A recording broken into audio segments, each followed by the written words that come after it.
The Hebrew text in the Bible has hidden formats. By revealing these formats, I will prove the first writer's words were hidden from you. These formats look like poetry as I group them into small paragraphs. Their grouping will become known as a psalm, and together they become psalms. Let me show you our Creator's 12 commandments, listed in Exodus chapter 20, verses 1 through 17. Any father of a family or his wife who did not obey any one of these 12 commandments, our Creator demanded they bring him a sin offering. Thus, our Creator defined the word sin as not obeying any one of these 12 commandments. Next, I want to show you how I changed one word in Exodus 26, verse 26, the word bars to arches, and the words now reveal the style of the roof for our Creator's tent for meeting with Him. Let me show you the translator's words from the preface of the 1611 King James Bible. They gave 4 reasons for themselves or others to edit the Bible's words. The red arrow at the top points to their 3rd reason to edit the text. By the light and feeling we attained unto ourselves. The next red arrow down points to them giving the title, the Divine, to a clerk named Gregory. The next block of words, they point out they were happy that the first emperor of Rome established the year to the course of the sun. Behind this text means Nebuchadnezzar ordered his kingdom to follow our Creator's calendar when he stopped eating grass. Did you notice the letter S in sun is capitalized? This is to give respect to the Egyptian sun god Ra. Have you seen the Egyptian obelisk in the Vatican's front yard? The last arrow points to your reward for studying the Bible. Your reward is to have a fellowship with the saints and participation of a heavenly nature that will never fade away. There is no such thing as nature to a truthful Christian. Our Creator created everything. By their own words, they were not seeking to know our Creator or Jesus. Not everyone has the knowledge to correct every word. I have an old Bible program that has the New American Standard Bible 1977 concordance to help find a better word. Their concordance has the number of times they use that English word in a parenthesis for that Hebrew word. The translators removed his name, YHVH, to put in 2 titles, Lord and God. I replaced those titles using the letters Y and V as his name. For the Hebrew language does not have a J, O, or W. By using these 2 letters, I am closer to the truth than anyone using J, O, or W for his name. So why is there a single letter O in the Hebrew text 1,095 times? No proper English was used? The blue highlighted text is text that I am removing. The red highlighted words are little words that I'm adding. Gray italic words are words that I added. To respect and honor our Creator, all capital letters in purple are our Creator's words. This is Jesus' prophecy, for I am revealing the first writer's words to tell you the true truths about Jesus. As the text is revealed, you can taste the writer's style of wording. Their words will take your belief to trusting our Creator. You will be watching prophecy before your eyes as I edit true truths back into their psalms. Okay, now I'm going to start in chapter 4 of Daniel, but I just wanted to show you what the format is I have found so far, and it seems to be all 3 verse.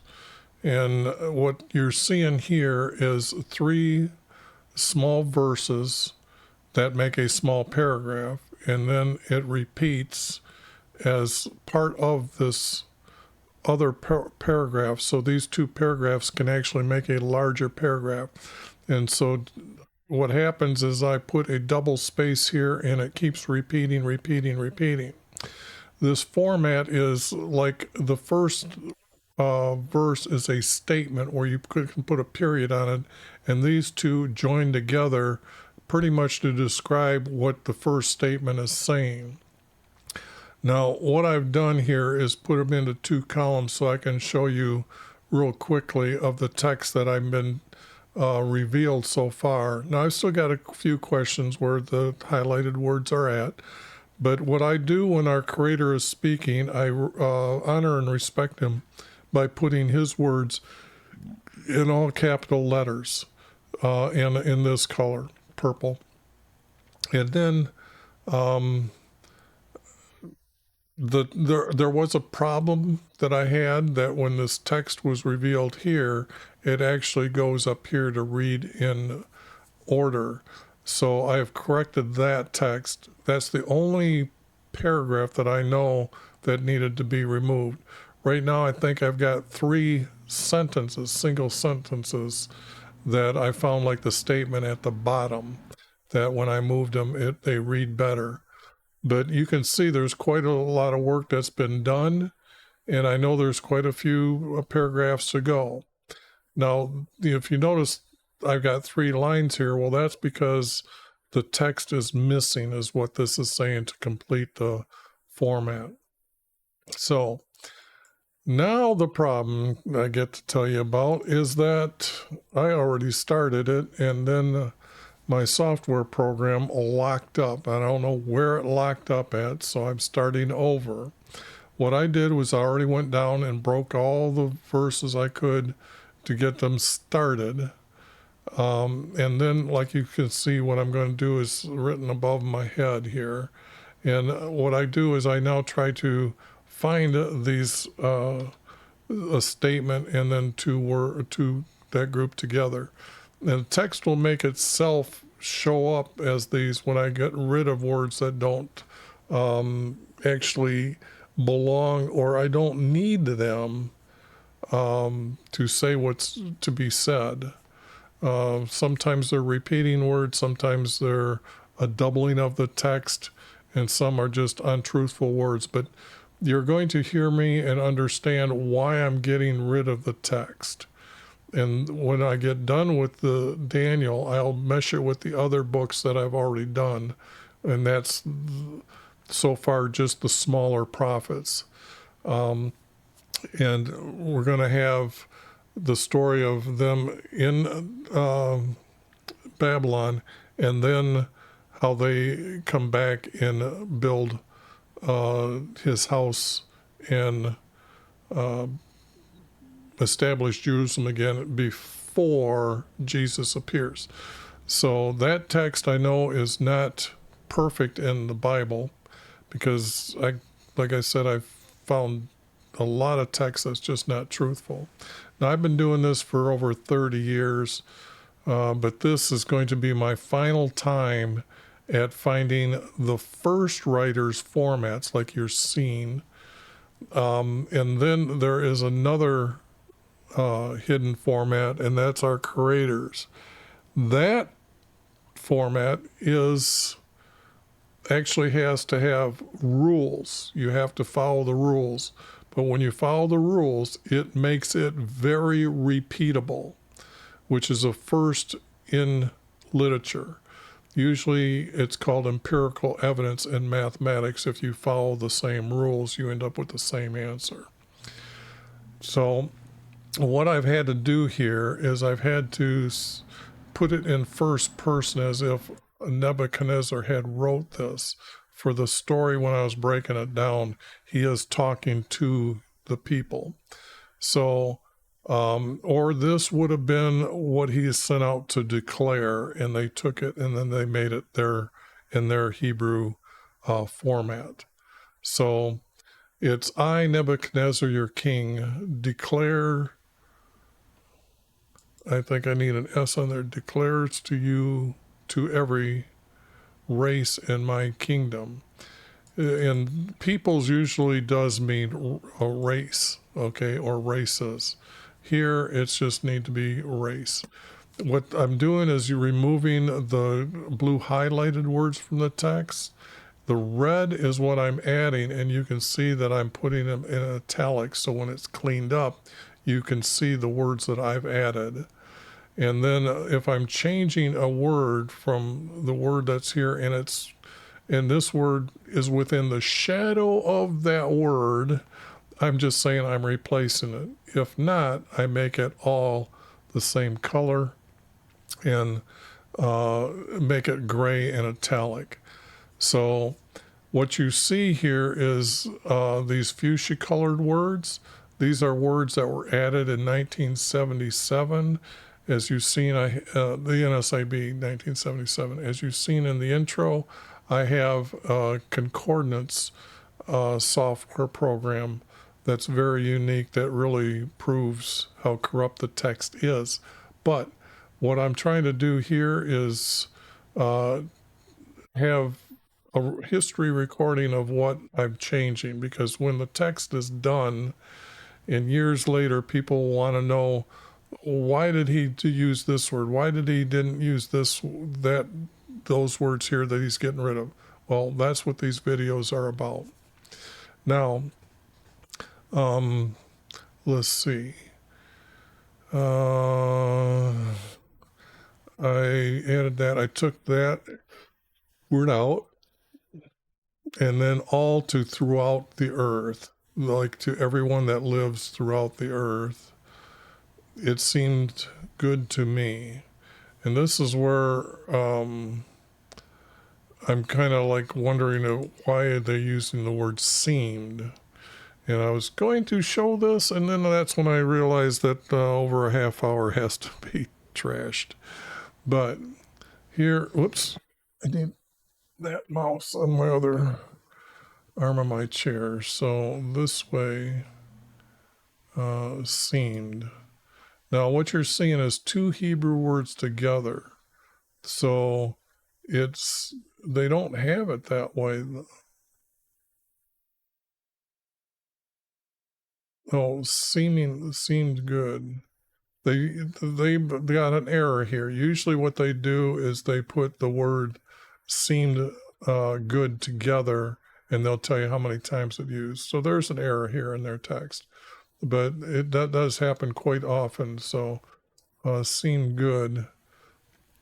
But I was looking for better words here that I could have used, but I don't see that happening here in the text. So I will use, it seemed good to me.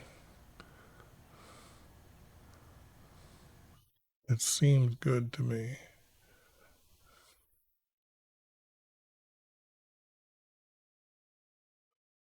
To declare the signs, they weren't wonders. I already went through the story. So the story is Nebuchadnezzar's going to end up eating grass after he has this vision. So that isn't what I wanted. I want a period here. To declare the signs which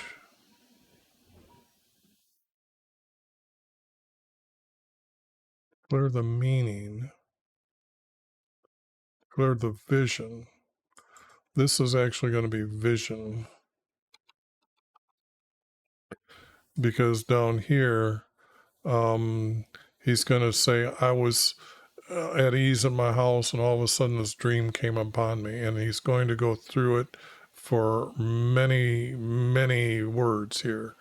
So that's what's going to happen here. So it's a vision. And since visions come from our Creator, a vision is much different than a dream. A vision, you remember every little bit of detail, okay? And usually it's revealed to one in the abyss. And the abyss is another dimension of space and time that our Creator has made. Think of the universe, the size of the universe, and then remove everything that's in the universe, and there's just beings floating around out there. And that's, if you want to visit the abyss, it's in my description below, first video. So it's safe enough for 13-year-olds, and now atheists can't say that they're going to live forever. That's the proof they actually get to talk to the dead. So, and then come back to earth and tell people, and they know they have a soul, and their soul will not die. It will live after the body dies on earth. Now,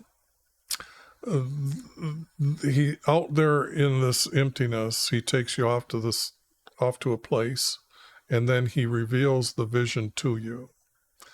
And it seemed good to me to declare the vision from,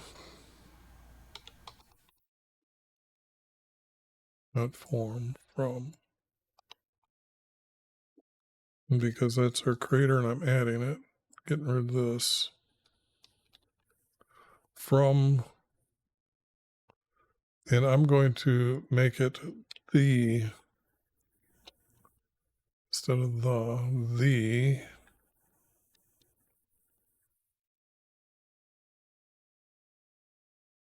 Most High God. And then I can say that that'll be that. Now this is the Hebrew or Aramaic word for the title God. So when you see that, or you learn that our Creator's name has been removed from the Hebrew text 8,635 times and put in two titles, God and Lord, yet the text reflects many Hebrew words are already there and Aramaic words that have the titles God and Lord. So that's part of the corruption of the text. So Most High God did done for me. He didn't done for him. He did to me. Because when you read the or hear the vision, some of you already know it, but it's the vision he's going to reveal. It was done to him. So I guess I get rid of this word here in the 8 point. Most High God did to me. Now,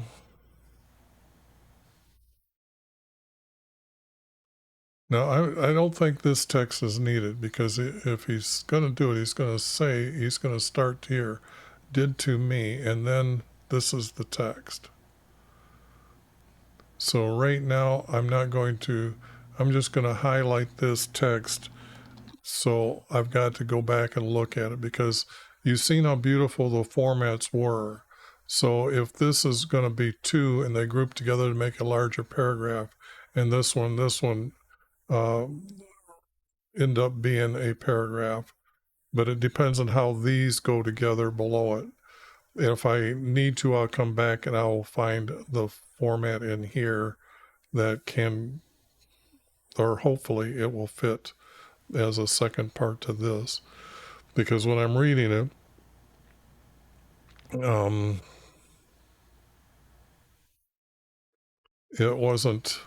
it doesn't seem like it's perfect fit. I, Nebuchadnezzar. Is that text large enough for you to see?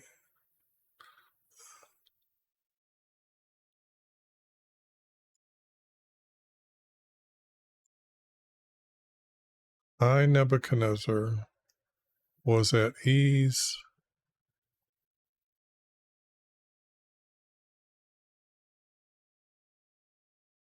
Now, the thing here is down below, it's going to be on his roof. So I'm going to change this to on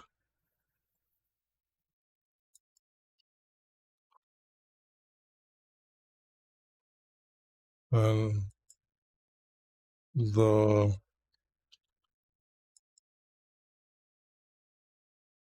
no on my roof.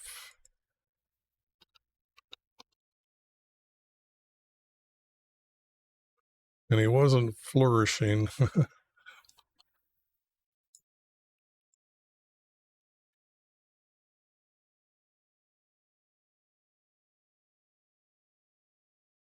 As I ease on my roof, I saw a dream.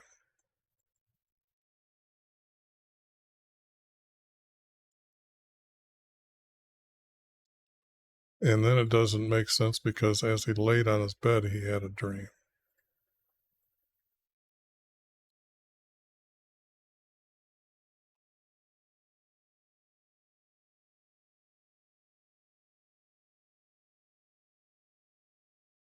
So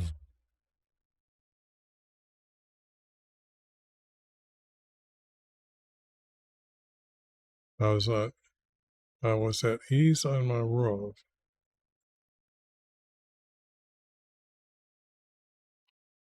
laying on my couch. I can see that.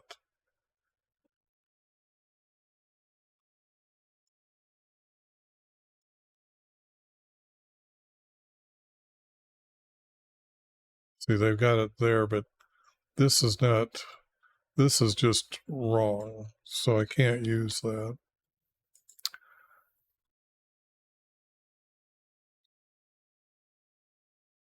It would have been had a dream. I had, oops, I saw a vision.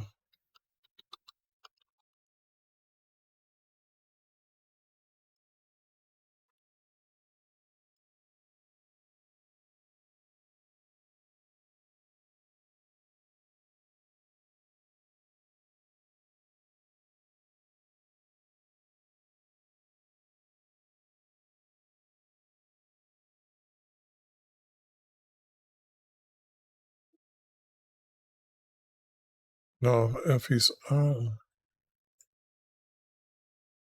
it's not visions. Then I laid on my bed, and the vision that was in my mind kept alarming me. Okay, I'm thinking I've got that straightened out. So then I laid on my bed.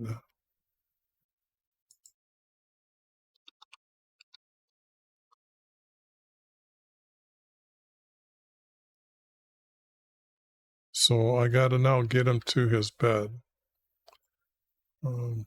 Since I'm going to use that word, I'm going to make it mine. This I'm not going to use. As I laid on my bed,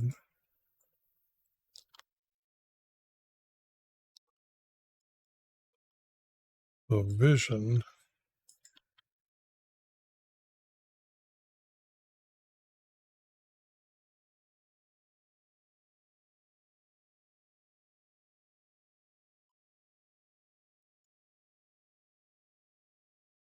was,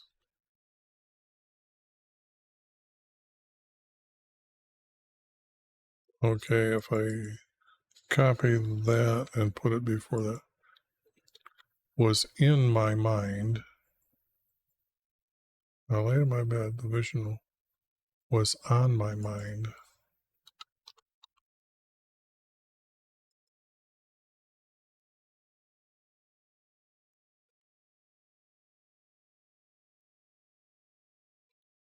The vision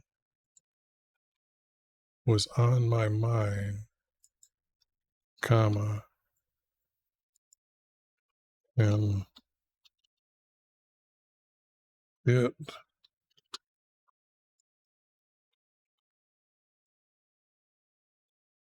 kept alarming me. Kept alarming. Let's see what they've got, because I would say kept, I'm trying to think. It's got to be better than alarming, though. It's not quite alarming. It's kind of made me thinking, like, what did I see? What was it about? Uh, Kept me, okay. Now you know why I'm going to go look over here. Alarming me. Now here again, they're using two words together, and then down here it's used kept alarming as once. Okay, because it's used as alarm, I will just use it as alarming, or alarming me. So the thing here is now I've got to go above here. I, Nebuchadnezzar, was at ease on my roof.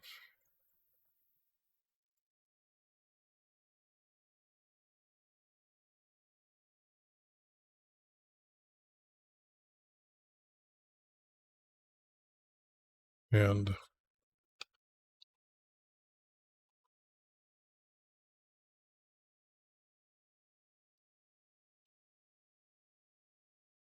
This has to be he saw a vision. So he was, and this has happened to me. So I'm going to describe what happens. You get to a state that I guess the best way to describe it is those who drive a lot will get this tiredness where your eyes want to close and you feel like you're wide awake, but your eyes want to just, well, that's what happened. And then your body just drops and you're there having this vision. Okay. And it made me fearful in these fantasies. Okay. Don't need this. I saw a vision. Then, as I laid,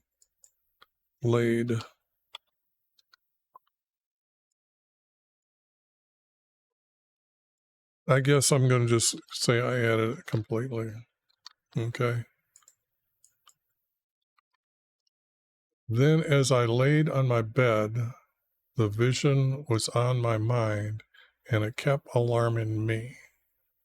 Now,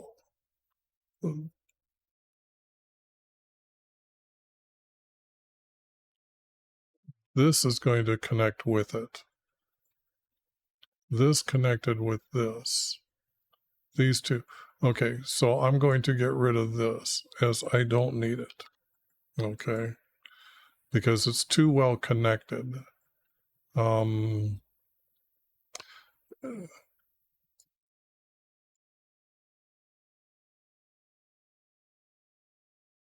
I gave a command. A king does commands. Orders can be done by someone else, and I try to use the words a king would use or make it as a king would do. So commanded.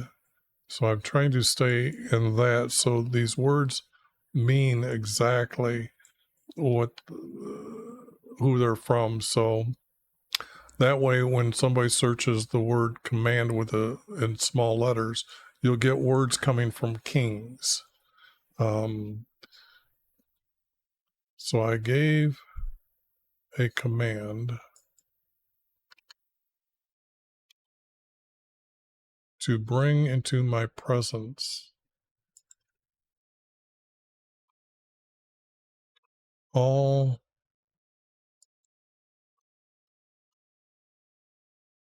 my, he most likely had his own group, just like advisors. And I'm going to hyphenate this, wise men. And we know he's already in Babylon, so we don't need the word Babylon here. So that they might make known, that they might make known to me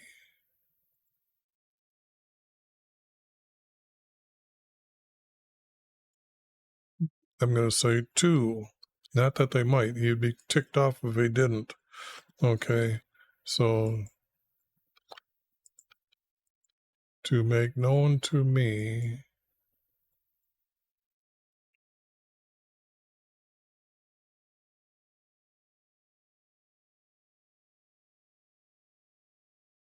this being vision, not a dream.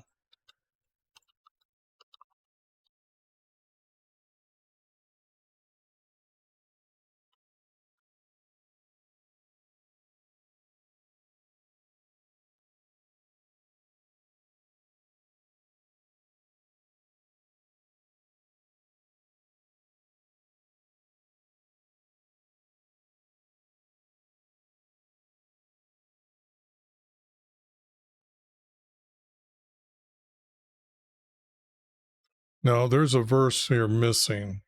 So what I've got to do is I'm going to say it's here, because these words really do this. One is just not a statement. So that's how I'm deciding that it's this here to make known to me. So I called the wise men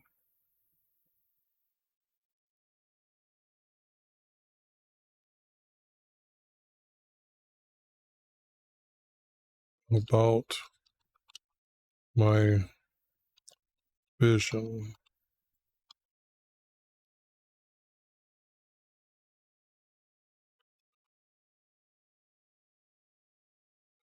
About my vision.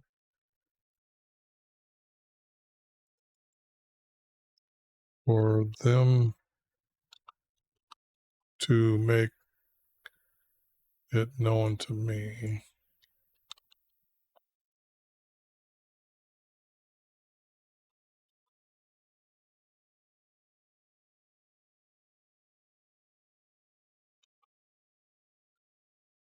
Oops. To make it known to me by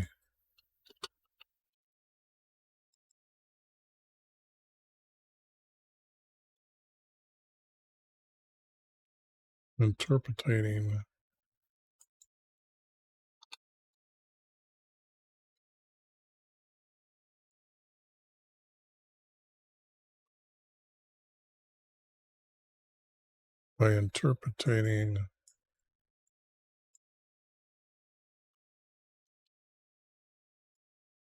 vision. Okay.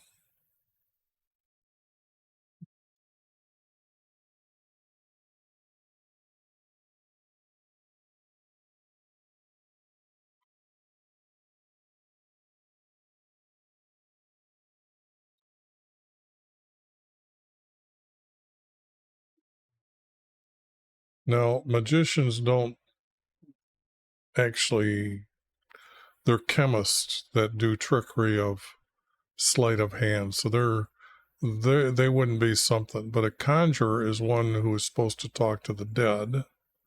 And diviners are those that meditate to tell you about gods. Here, there has to be somebody else here. And I know that in the text here that I've done already, I remember, because the order of them was done correctly here in this text.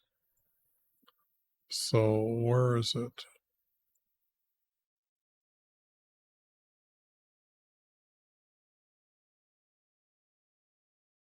Might be up farther here.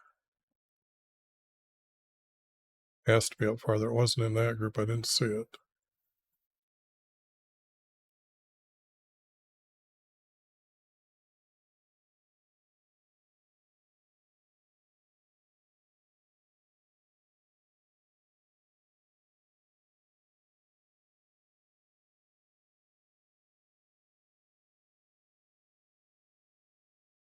Summon diviners, conjurers, and sorcerers.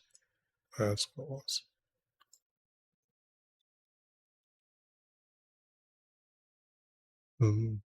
So now let me get back to this other text. I'm just going to add the text right here. And let's see. To have it in the correct order, copy this, place it here. Say I got rid of it here, but I'm adding it here. And then I'm going to say I'm going to get rid of it here. Conjures in the right place. And then saucers I'm going to put here.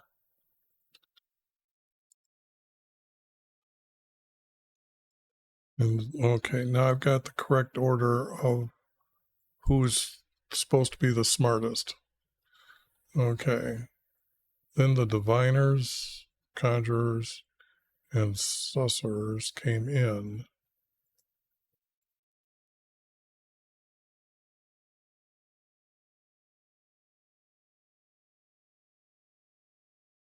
Bring in all the wise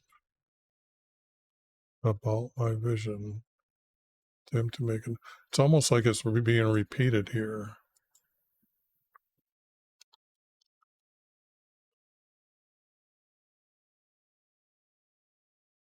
Dream division.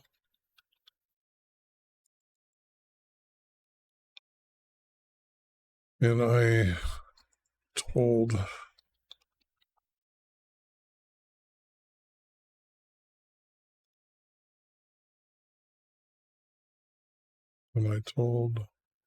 the vision to them. Can be said that way. Then I told them the vision. I could move it either way, but I think that's good enough right here.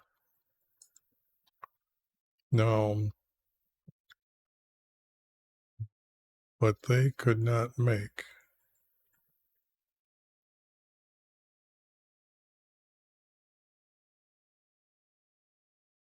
Again, this is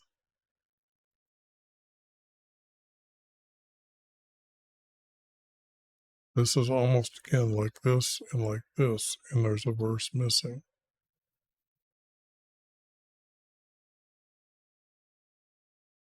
So I'm just going to, instead of trying to think of what's here, I'm just going to go like that and then continue.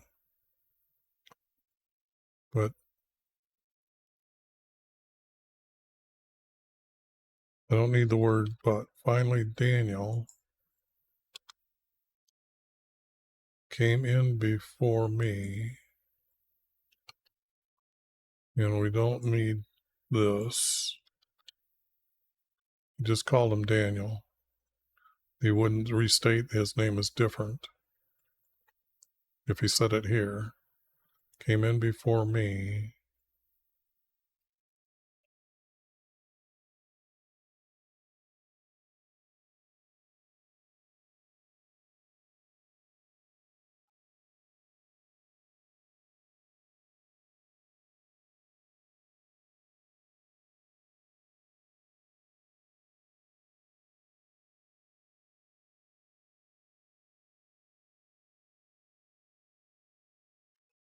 If I get rid of this, then I'm getting rid of this.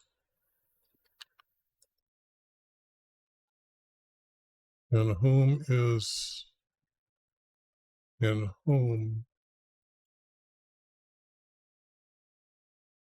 receives.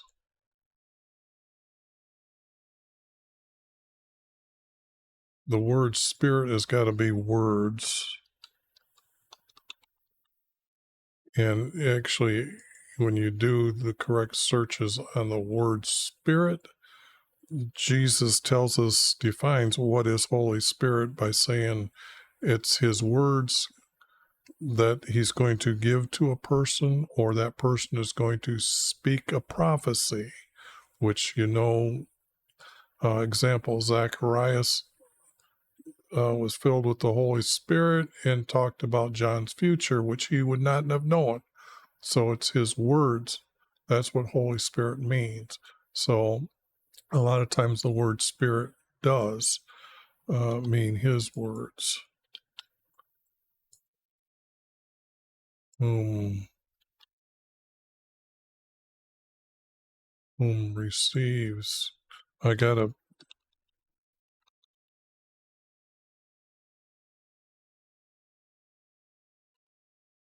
receives.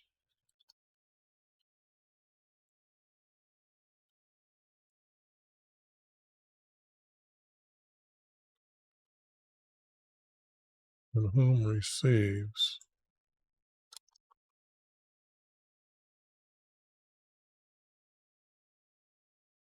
Words from.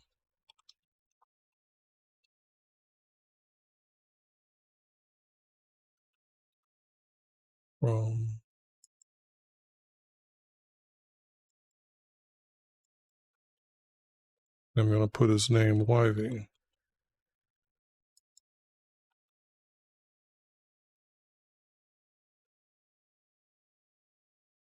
Words from Wyving.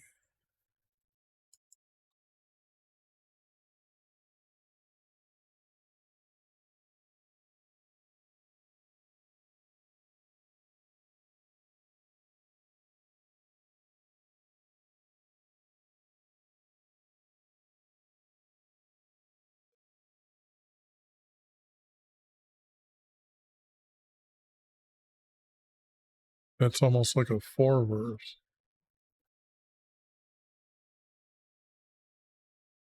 So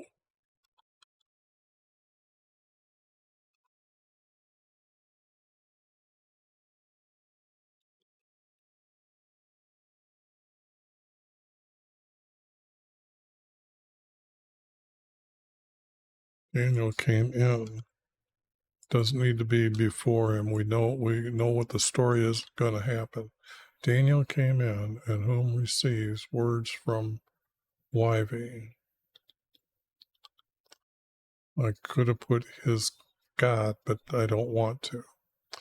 So, and I told him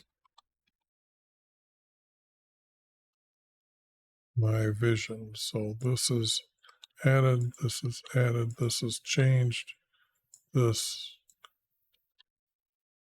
I told him my, where is it? Get this. It's already done. Vision.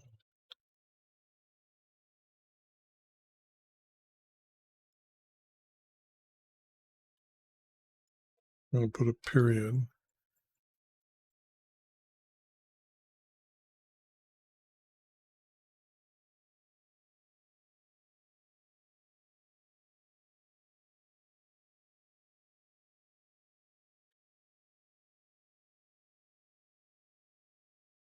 This is,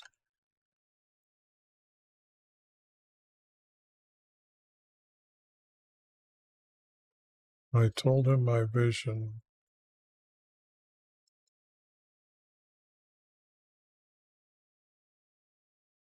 I want to say because no,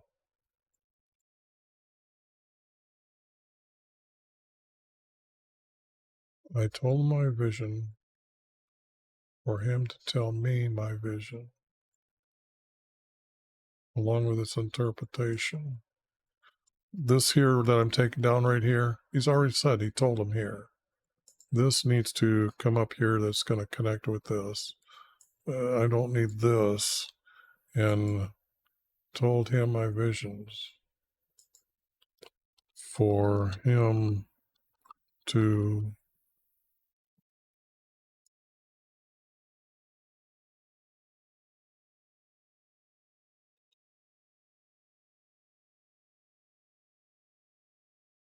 tell me to explain.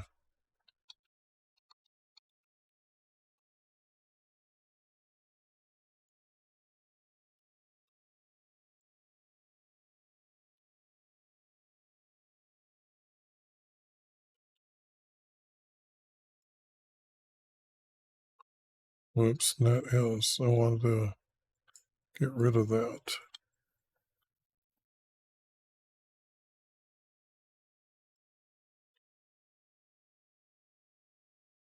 The vision along with its interpretation. Okay. And this has to be from our creator.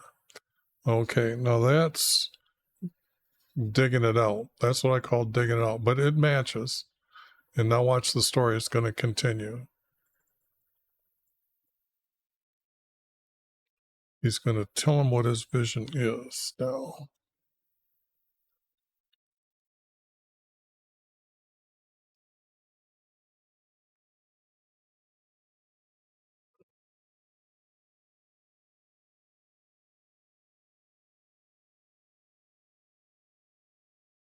And this, we already got. No, he was not. He was on his roof when he had his vision. Now,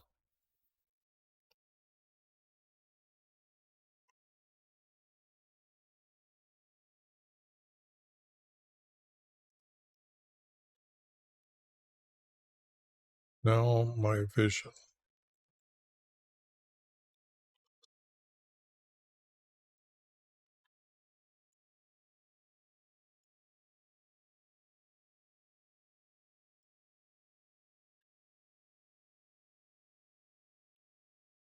Now my vision. And now he's going to say his vision. I was looking and beheld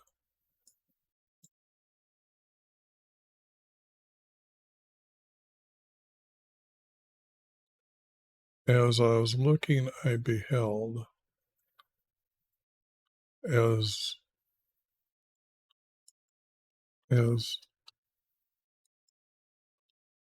I was looking,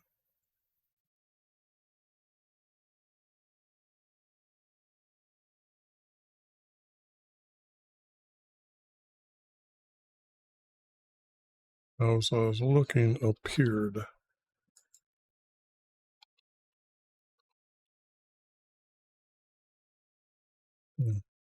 Oops, this is going to be the comma. Appeared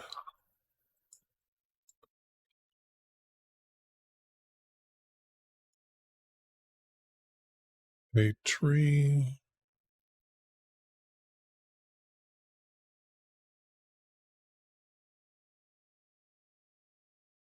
on the land.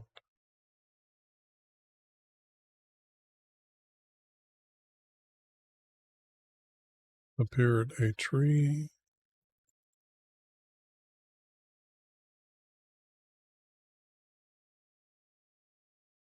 on the earth, on the land.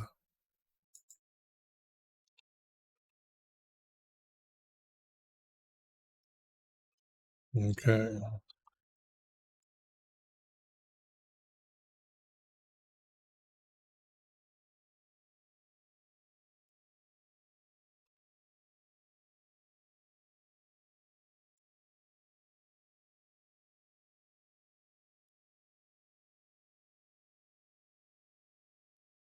On the earth. Its height was great,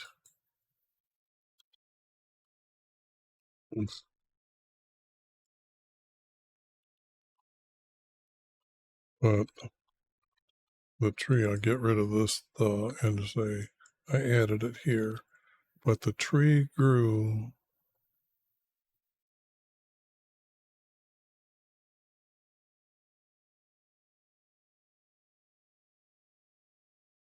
larger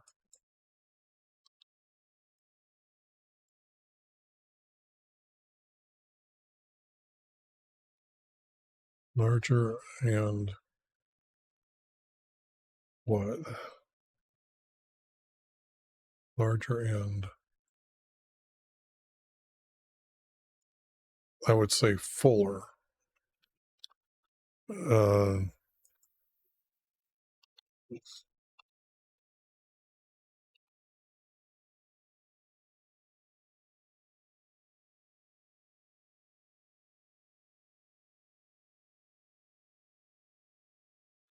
I think that's yeah. I think that's going to be the word, and it's within this.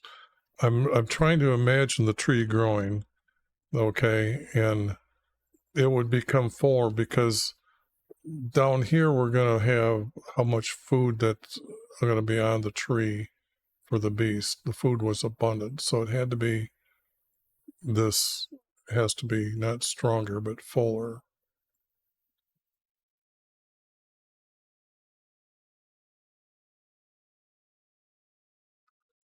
And it reached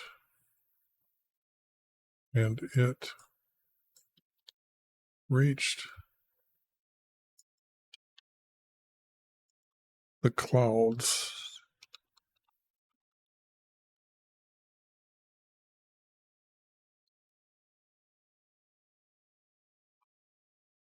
It reached the clouds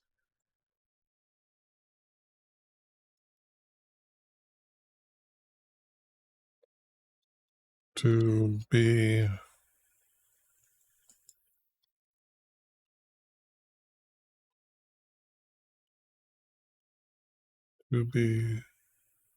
visible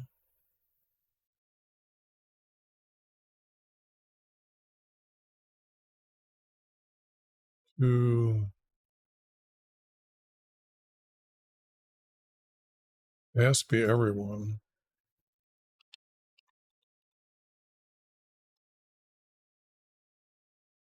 Has to be to everyone. Everybody's got to be seeing it. If it's reaching to that's just what I'm seeing.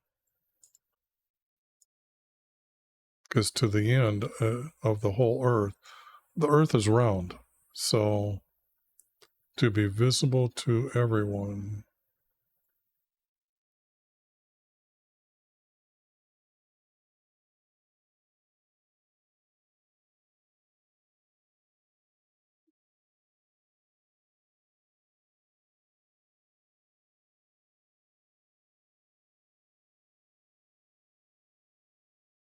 Whole and everyone seems to be the same.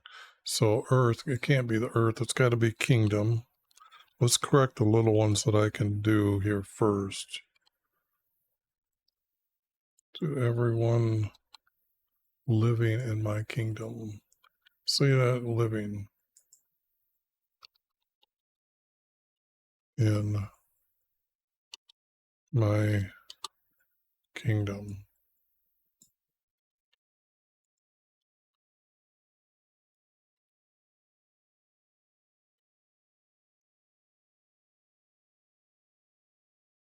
Its foliage, I'm going to use the word was beautiful, and its fruit abundant.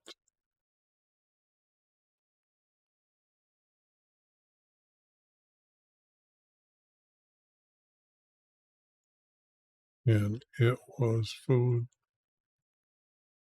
for everyone.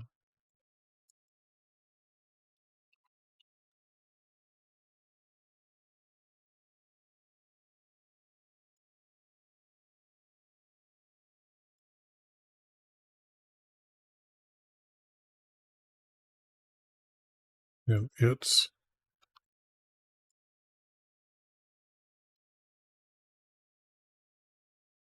food was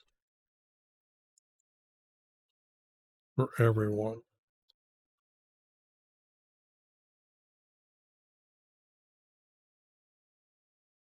And the beast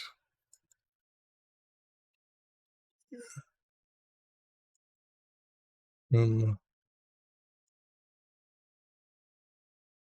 the field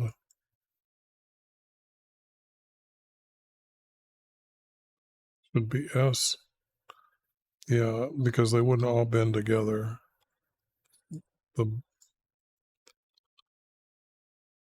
beast in the field found shade under it.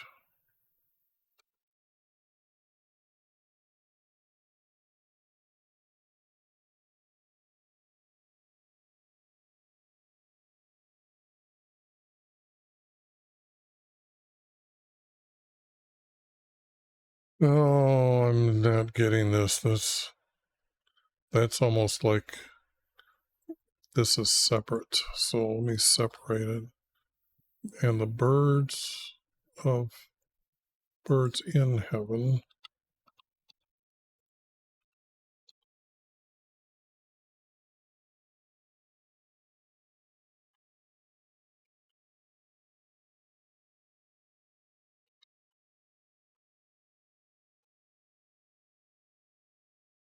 birds from heaven or birds in heaven?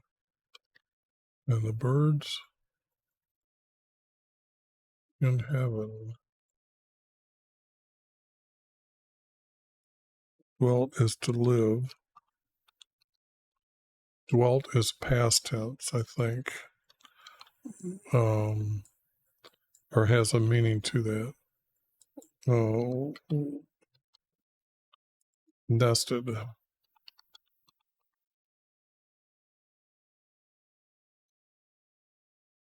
Nested in its branches.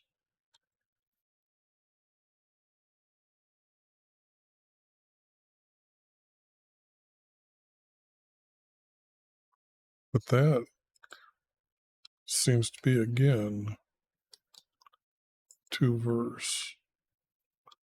Now that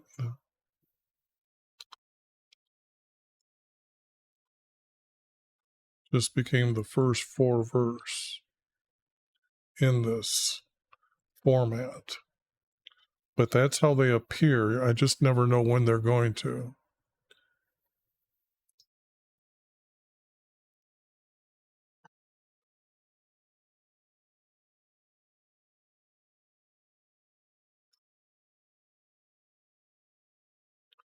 Food was for everyone, and all the creatures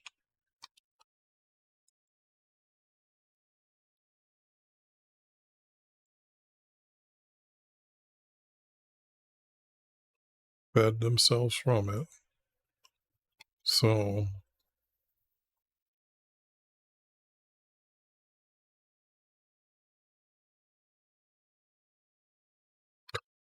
this text is not going to actually go into the text. I just got to leave myself a reminder. Well, let me do it in a brighter color here.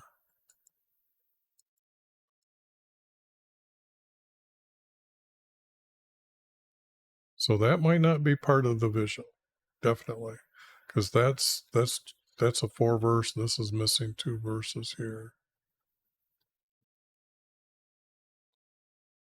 Now he sees that food was for everyone.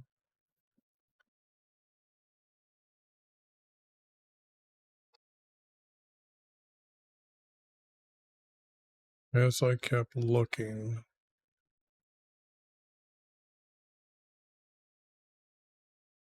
this is not true.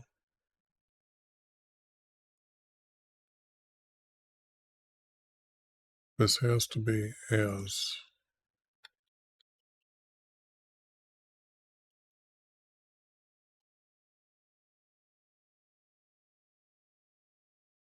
As I kept looking,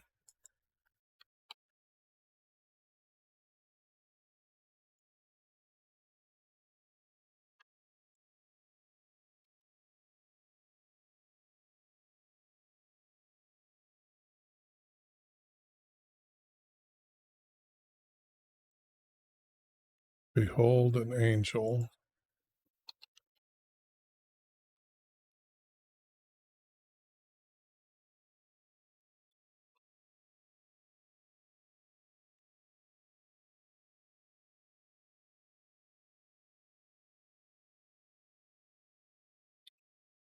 behold, an angel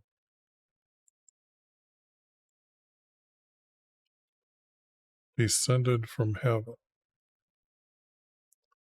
Now, this word here, you don't know the location of heaven, obviously, but you can watch that video in the below. It's under, I got that listed there.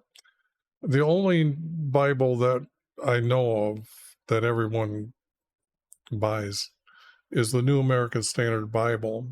The King James is very large, and then it's the New American Standard Bible. And the thing here is in Psalm 48, verse 2, only in the New American Standard Bible, and another Bible might have copied that same exact text, says there was what's known as Mount Zion in the far north. Now, the star's motion makes this mountain in the second heaven, which is the stars. And above the North Star is where our Creator lives in heaven. Now, Greek mythology calls this mountain Olympus. But it seems like at the time of Nebuchadnezzar, their people too knew that the star's motion created this mountain, and from in heaven as above there, descended from heaven. So that's what he was seeing, okay? Just to let you know, so you know what when he was looking, all of a sudden he's seen this land, he's seen a tree, and all of a sudden this tree kept growing up, and then there was the clouds, and probably the clouds were there, and that's how the tree grew. And then all of a sudden he was looking over here from the north, opened up, and heaven, he's seen this angel descending. Now he's probably going to be hovering in the air by the tree for him. Okay. And he shouted,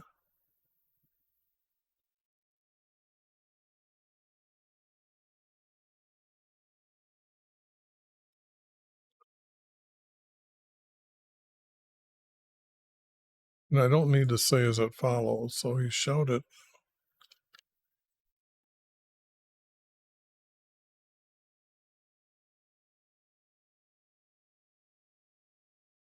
okay, I'm going to have to use the word then.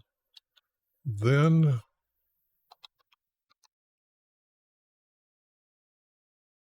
and I'm going to say I'm adding it because I'm pretty sure that this word is one.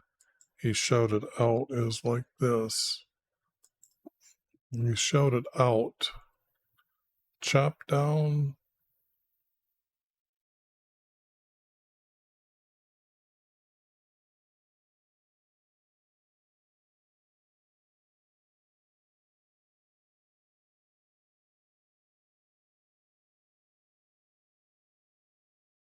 Then he shouted, chop down the tree.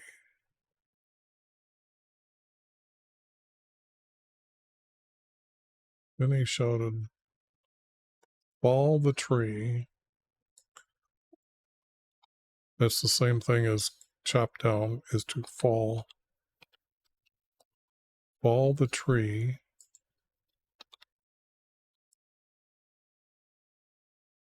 Then he shouted, fall the tree and cut off its branches. Strip off its foliage.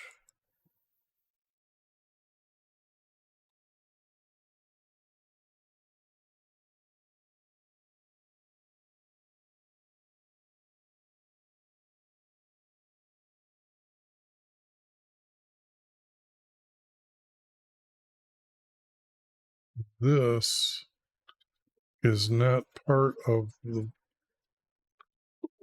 the story if this is a 4-verse, so that's not part of the story here. Strip off its foliage and scatter its fruit.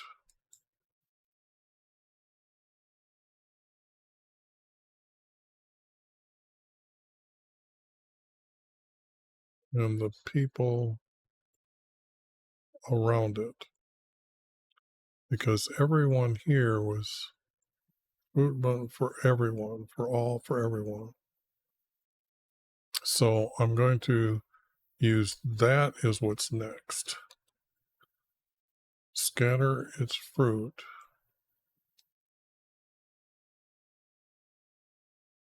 And I will use scatter the people. I'm thinking that's about as good as I can get right now. And this is going to be removed.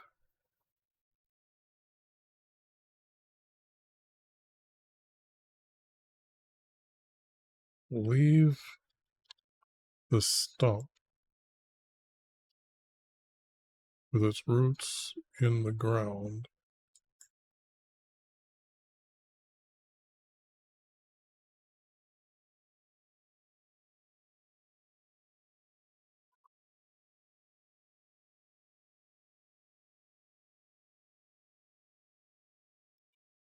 With a band of iron.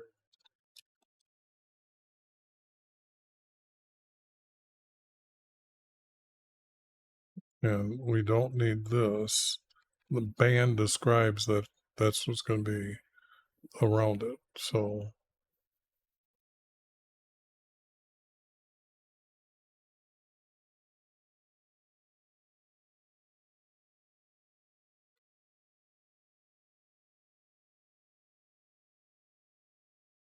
Now it says, I'm looking and I'm seeing this text here. Now this text here that says, let him be drowned, or let him be drenched.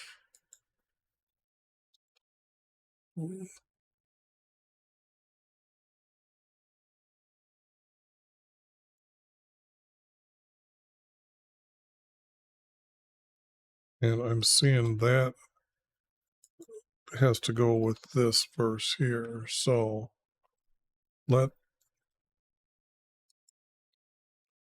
its owner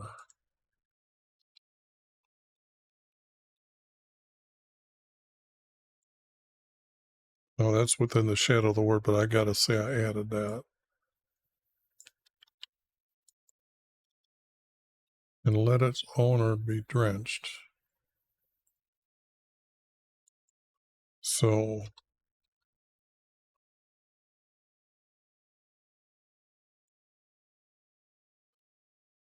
in the grass of the field, let its owner be drenched with the dew of heaven, the dew from, in this heaven is the third heaven where the birds fly. Well, the dew from heaven. That's why I'll keep it as a, but there's going to be an angel saying this, so all this text is going to end up being green. But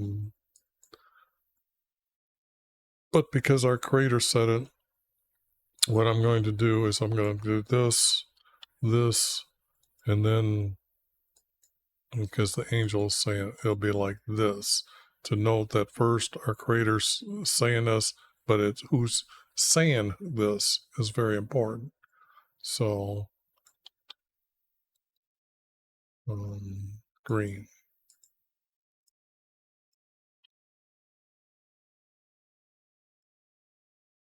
Now,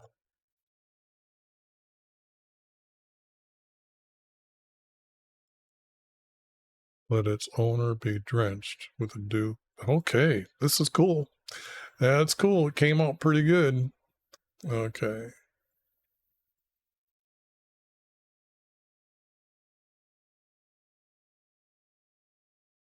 Let him share with the beast. The grass on. Now, Hebrews had a word for earth, or what this means. And that's land. Okay. And that is because the word land means the surface that we see. Okay. And underneath there is what's known as the ground. The earth is the water, the seas, and the ground, okay? Or the land, sea, yeah, everything visible, I guess, is the earth, including the water as well, mountains.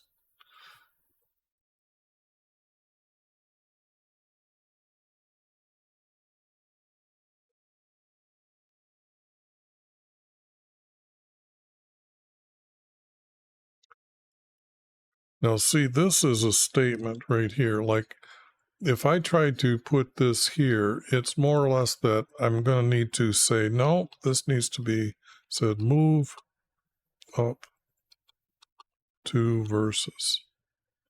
So I'm going to take this, and I'm not going to need 16. And I'm going to make it 8 point. And now when I put it here, how does it read? Moved up here.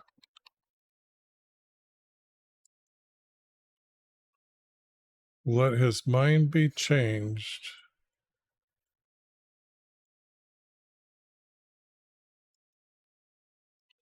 for him to share with the beast. for him to share with the beast the grass on the land. See, that's a whole much better. I think that's verse number 4 that I've had to move. Now, I'm sorry, I just seen your post there. First time chat. Sorry about that. Okay, what I'm doing here is, let me show you.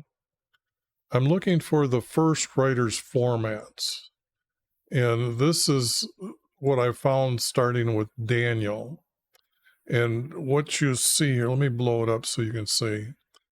The first word, the first verse is a statement, and then these two to connect, and these make a small paragraph. This pattern repeats, and that makes a paragraph. But these two actually hook together. Then I leave a space, and you can see that's done again. Okay. And this is what I'm finding very easily as what I describe as the first writer's formats.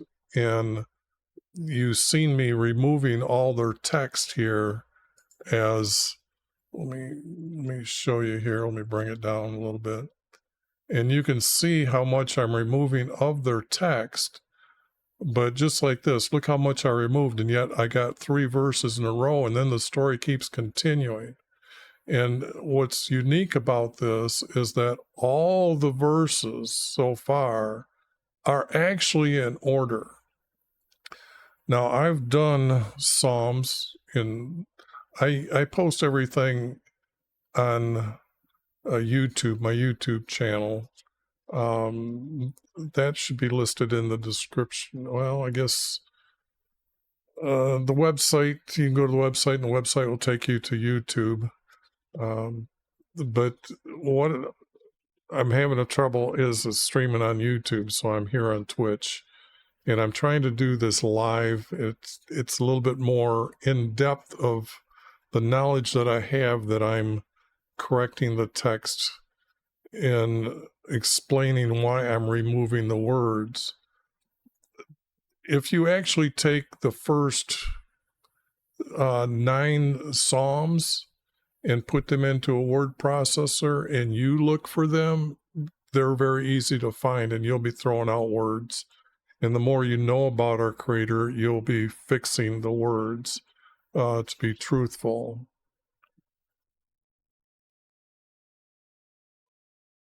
Well,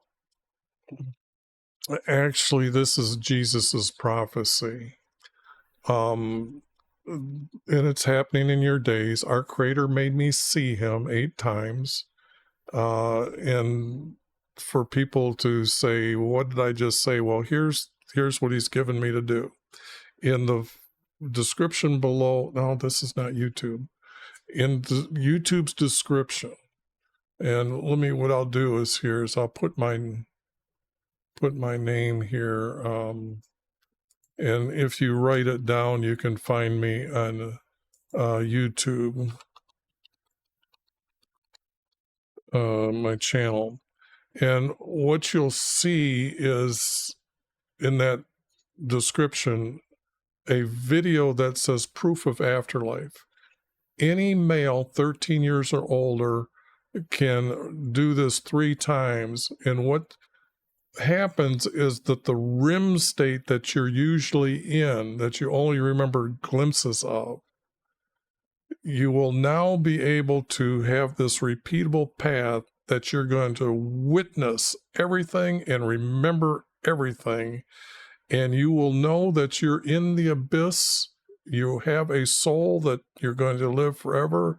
And the beings that you're talking to are those that have already, their body has died on the earth and they're in the abyss. And they aren't the good guys, by the way. But that's what makes me different. In fact, right now, if you watch your television, if you look at the commercials right now, you'll see the letter X running in over 100 commercials as either the largest font or the second largest font. If you go to the store, if you go into the drugstore, I should say, go to the aspirin aisle, and you look at everything there, you will see that there isn't very many aspirins without the letter X, and then they start looking around the store.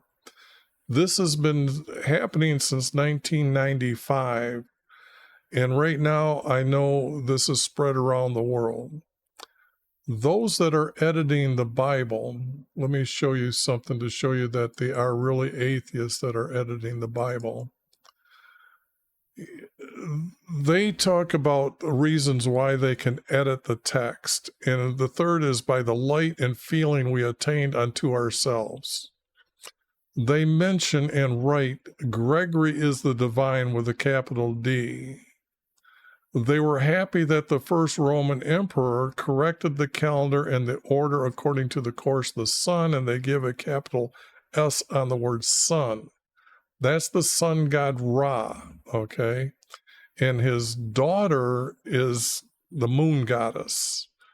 But they corrected the calendar. And what's unique about this is that what calendar was Babylon going by? Well, when Nebuchadnezzar ended up waking up from eating grass, he said, the Hebrew creator is the creator of everyone, or God of gods.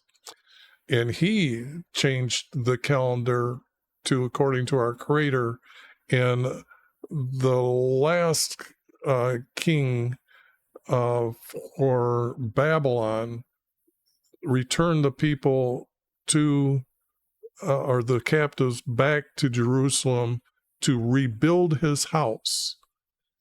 Now, the other thing here is to show the correct, that's what they were happy that they were changed back to this course. But here it's really funny that they say that lastly, the end and reward for studying thereof, which means the Bible text, is to have a fellowship with the saints and a participation of the heavenly nature. There's no such thing as a heavenly nature. Our Creator created everything. So there's no such thing as a heavenly nature. So I can prove that the people that are the men that are editing the text are not the good guys. Okay, plain and simple.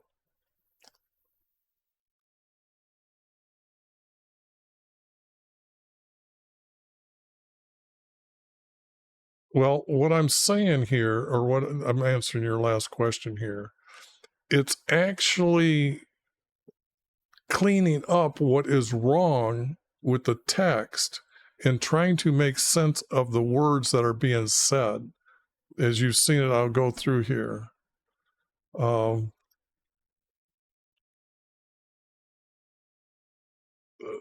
Romans didn't do that. The sun god Ra in Egypt went by the sun god Ra. If you ever look in the Vatican's courtyard, I can see your message, even though it's not been taken down from you. What it is how they determine the sun god's calendar is that when you put a stake in the ground, a very large stake, and watch the sun put its shadow on the earth, for 3 days the shadow does not move at the winter solstice. So they counted that as the ending and beginning, okay? So that's why the winter solstice is actually the first day of the year. And that's how that was around. Now, the Greeks and the Romans that were actually Greeks that started from the Greece, they did not, or they went by gods in this practice. The thing here is about understand. Okay, let me show you something, because they've added the text. Let me bring that back up here. Notice in 1611, they called him an emperor, okay? They called him an emperor. Now, these were the most knowledgeable people at that time. So they didn't have the word Caesar at the time, okay? This is the Roman emperor, is the way they wrote it. in 1611, and they keep adding to the text. Now, when I talk about gods and goddesses, here in Malachi 2:11, it says Judah, now this is the nation Judah, has married the daughter of a foreign god.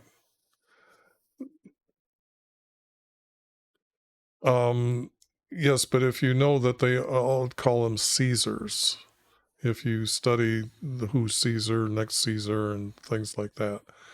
But here, they married the daughter of a foreign god. Now, how do you marry the daughter of a foreign god? You sit and meditate to have a sex with the so-called female goddess. This is the sun god Ra and the moon, and this is the moon goddess, okay? And what happens to a male once a year, his maleness retracts inside his body. This is on the Vatican wall, okay, in the corner of the building of the Vatican. Now, a woman's, let's say, rosebud, turns into a long 1.5-inch thin sword, okay?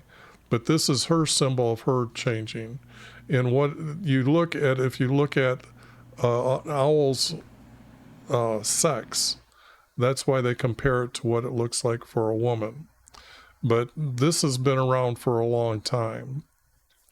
Now, if you go on the internet and you go and find the Super Bowl halftime story, they had their female goddess rising out of the dark. And the song that they're singing at this time is saying, one world, two people. Those that know about the sex practice of the goddess and them that don't. This is the knowledge that they're talking about it and sharing the knowledge how it takes flight. But what happened is these are pictures from the Bible that on this crescent moon day, which is coming up, when I told you about a male's maleness retracting inside his body, well, it's Halloween-y time for them. This is going to happen under their practice, and the moon is going to look like this. These are pictures taken out of the Bible of an 1860, 1880 Bible.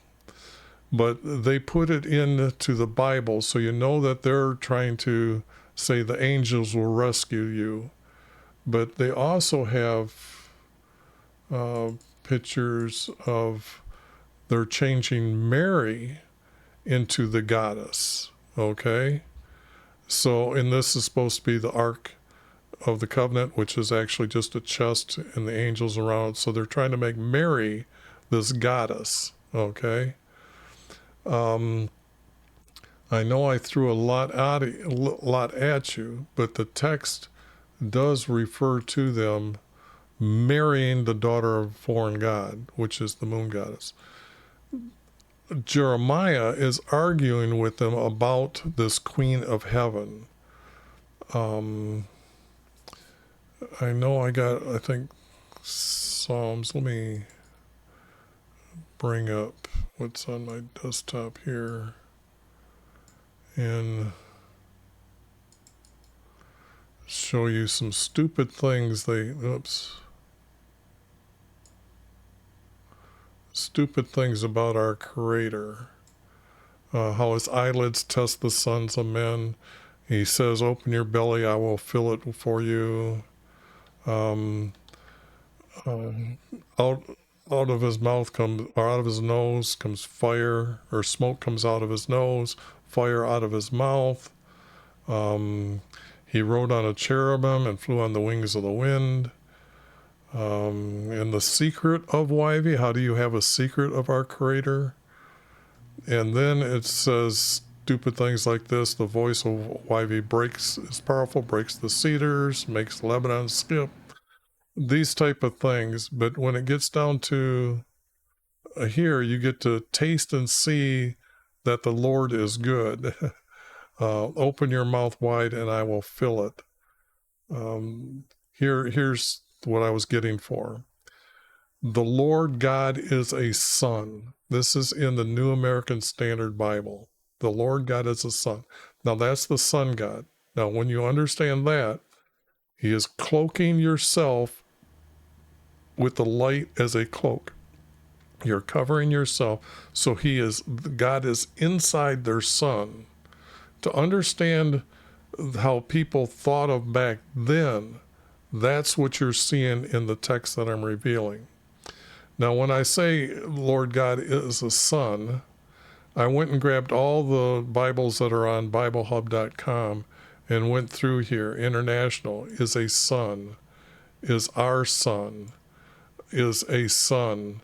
And some of the times it doesn't have that, but that's, if you take it literally, that's what's going on. What I am doing is by showing you the true truths of the text, you're seeing what the first writers actually wrote and what they have destroyed. But when I'm proving that they're there, let me get something else out here to show you. Let's see. Where is it? There it is. Let me show you what I've combined already together. This was lost text, but it's the only text that I have found so far that says from the books Matthew, Mark, and Luke, and John, where Jesus came from when the wise men came over to Jerusalem, and King Herod wanted to know what they're talking about. This is the only text that they say is in the Hebrew text that we can't find anywhere.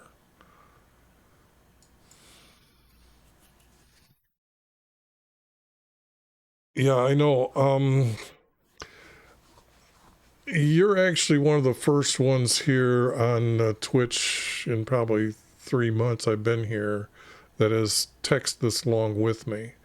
I would try to set up a voice chat so I'd have it in my ear, but you're the first one, so I haven't got that ready.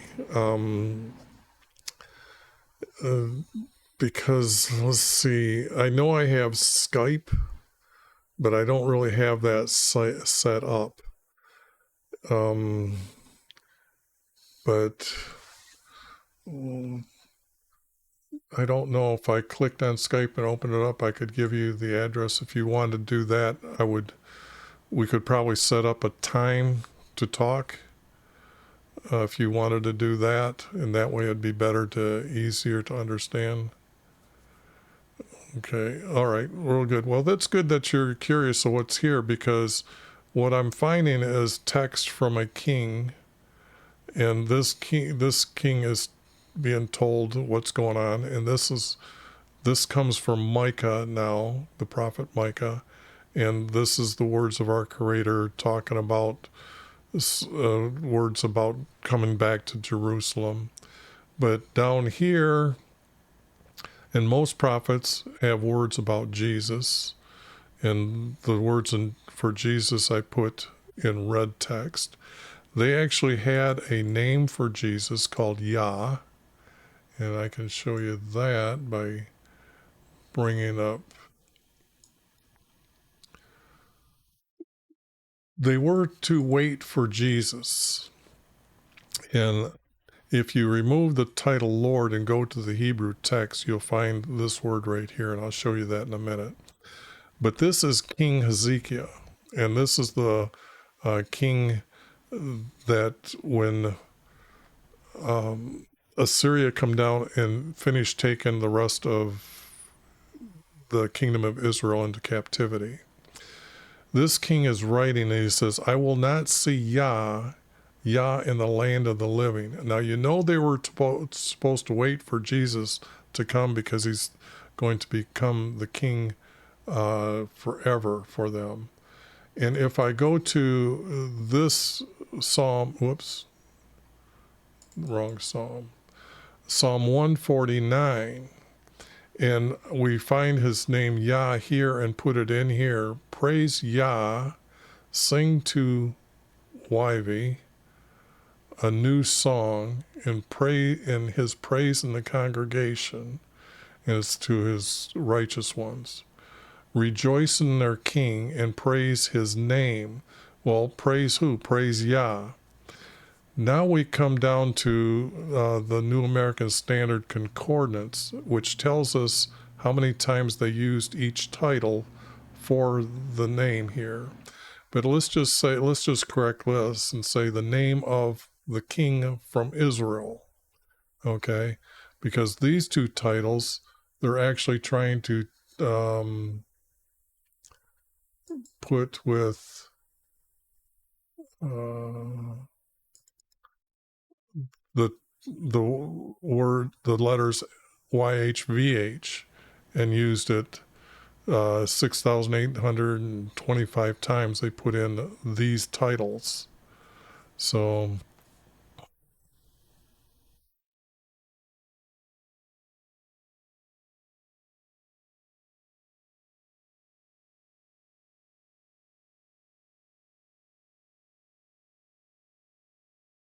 okay, that video that I told you about, proof of afterlife, it's repeatable. So if you want to know that you are actually going to exist after your body dies, I would advise you to have your own self-proof of witnessing this complete emptiness space that our Creator calls the abyss, that the souls go to when you body dies. Now, there in that video, I tell you that if you concentrate before you go there, and when you first get there, you're going to be alone, you can sit there and start creating things by your will. And you can point and just say a boat, and a boat will appear. This is what's meaning to become like the gods. Now, the next thing I'll tell you is that when those beings that you see come and talk to you, as long as you don't attack them, they will talk to you and you can ask them any questions. You are literally going to remember everything that is said and done there. And when you wake back up, you will know a whole conversation that probably took what you think might have took like an hour. You'll know by the clock that it took 3 hours, our time. But when you come back, you will know that you have a soul. You are in another dimension of time and space. Now, for those that think they're more righteous, that video continues and tells you how our Creator made me see him. And if they think they are righteous enough, they can go battle other beings there. And I go through how they will try to keep your soul there by freezing you.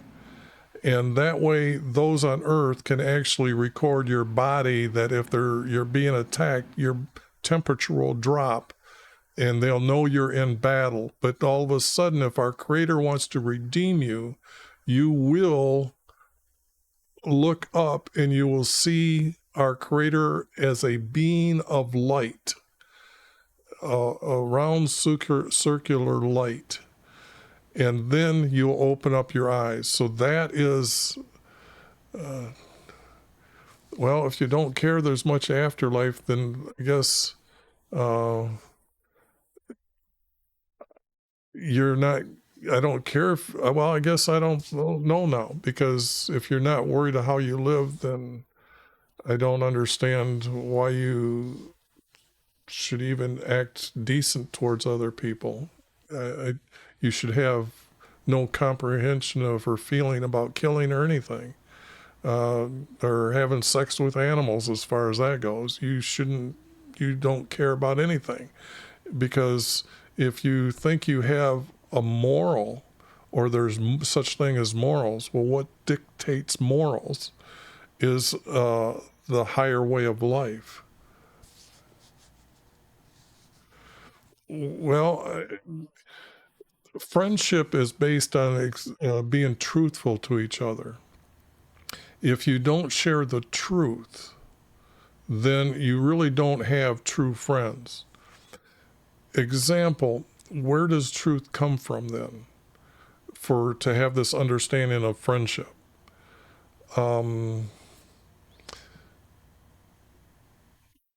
If you don't speak the truth, you just don't have, you have all of a sudden an understanding of like or not like.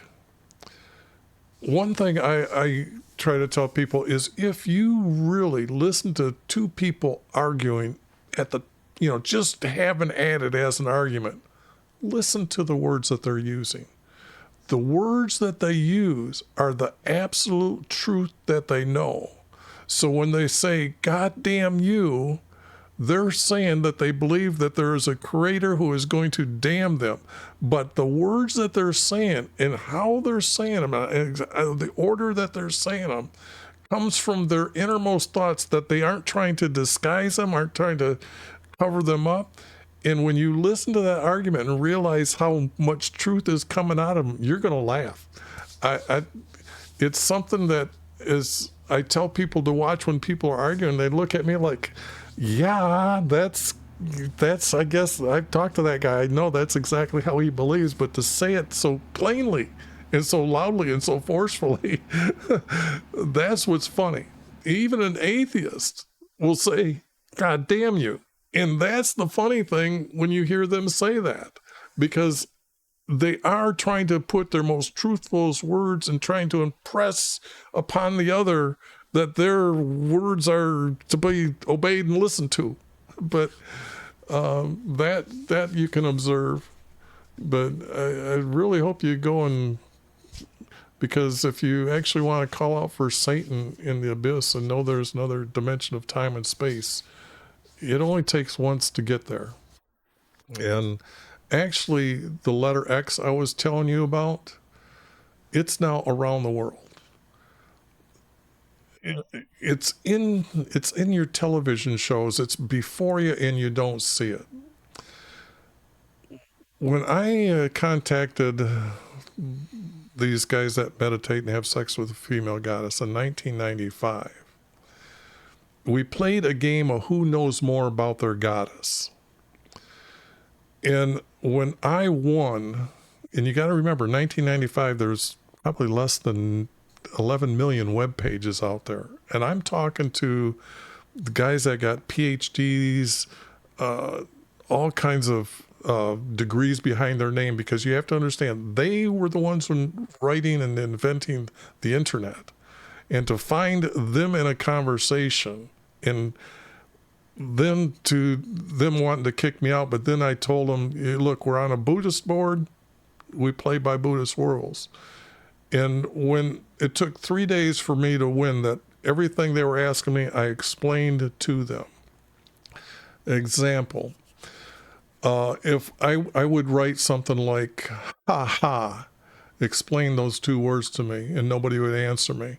And I told him, okay, now the answer to that is the first time that you meditated and had sex with the female goddess, a little ball went around your body, this O God, this O Lord, this O Holy Spirit that you see in the Hebrew text, which there is no O in the Hebrew language, but this letter O, it represents this ball of energy that goes around the body.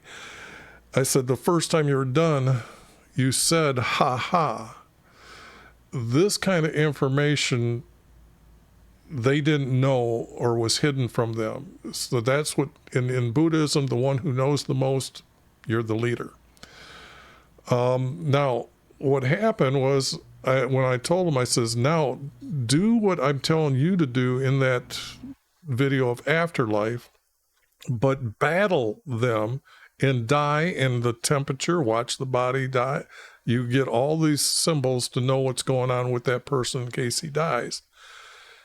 And about 2 weeks later, they got a hold of me and told me they have 2 men that now can say, our Creator made me see him. Since 1995, the letter X has been starting to run in the commercials to say the X means stop it.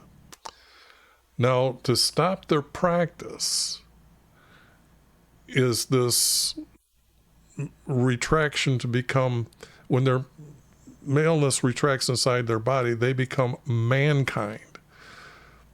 So you might have noticed a movie that came out.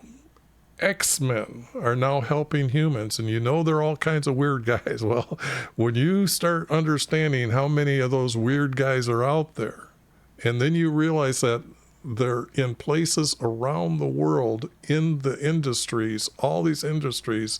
So when you go into the store and see all the products with the letter X in there, that's how many people now know that our Creator truly exists, because they've stopped it. Now there's the bad guys, the other X-Men that don't believe, and they're still stupid. They like their way of life. So if you go to like a message board, I think like on Google Hangouts and stuff like that, and you go to any Christian board, it's pretty much run by those atheists. So if you try to say that, do you believe our Creator made everything, and then they'll talk you out of it, then you can just simply ask them, do you meditate to have sex with a female goddess? And a lot of them, they'll just keep talking to you like, so whatever you said, it doesn't matter to me. But that's the oddness of it, that you're now talking to them and it doesn't bother them. But that way you get to know how many are really out there. But it's morals. Well, see, that's the thing. You're writing about religion. All religions, you see all the editors are actually talking about the female goddess. And it's not a religion, it's their way of life. Example, let me put it this way. If you've ever studied mythology, Athena pops forth in Zeus's forehead. All religions, let's take the Buddhist. You must remain single. You must remain single to have this meditation practice with the so-called female goddess. They do not sleep, okay? They actually meditate, sit and meditate every day. There's another religion, I don't know which one in Buddha, but you'll see them with a blue-skinned boy and a blue-skinned girl, okay? And what will happen, you'll see that, what happens is that what they're saying is a trickery of the words. But the blue-skinned boy and girl are those that don't release their seed from their body. Okay? No, don't worry. I'm not worried about your language. But the thing here is I just put it on. They got for those who stream on Twitch, there's just a deal to say check a box and all the words that they have won't post it. And what you see here on this side, I get this allow or deny for it to go up. Okay. So I get to read what you're writing. So there's no problem there. I just don't want the rest of the world to see that kind of stuff go up. I'm trying to keep this so even 14-year-olds can come and watch what I'm doing. But the thing here is it's all about a trickery of words. If I told you mankind, you wouldn't think that means a male's maleness retract inside his body. For example, if I go to this concordance in here, and if I do a word search, I want to search for hind feet. Okay. Oops, I got to type the wrong computer here. Hind feet. And go like this. Oops, there's no match. So Let me make sure that I'm on this side. Put in hind.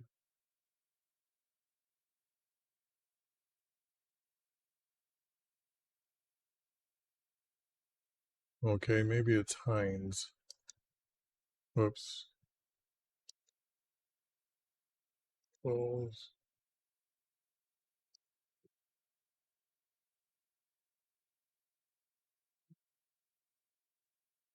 Now we have it. Now there's these verses 1, 2, 3, 4, 5 that have hinds feet. Okay. Make my feet like hinds feet. Okay. Make my feet like hinds feet.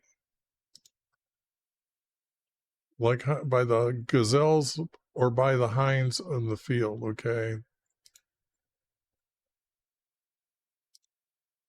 Make my feet like hinds feet. So that's what's unique. Okay. So that's now you know who's really truly editing the text. Okay. Get to Daniel here. But that's the uniqueness when you see and be able to search the Bible and to show you words here and there.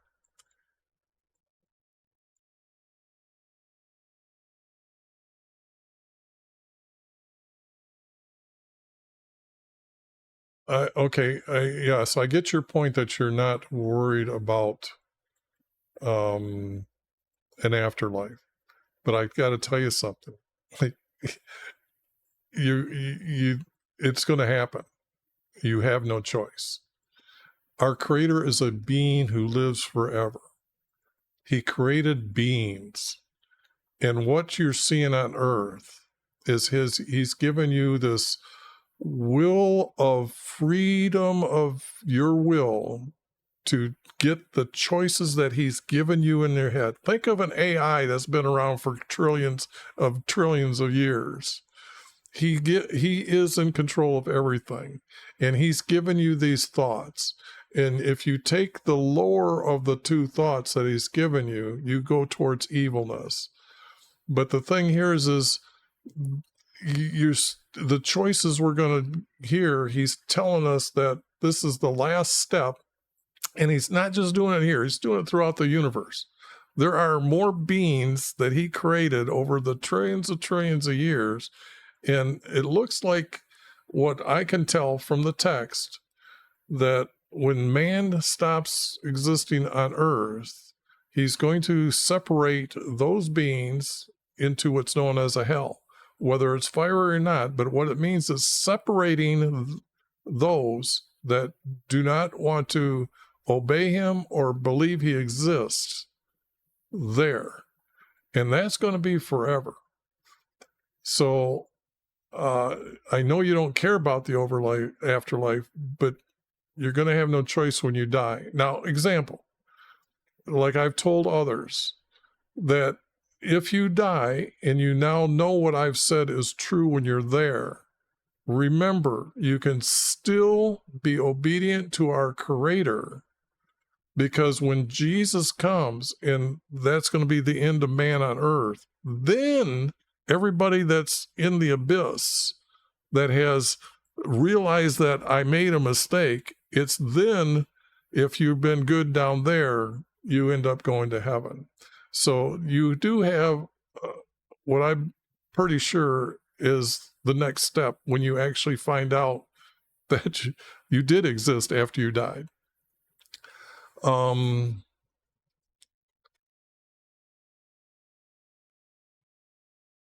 different than the fact that it does what does that I have to do with my morals while I'm here, though.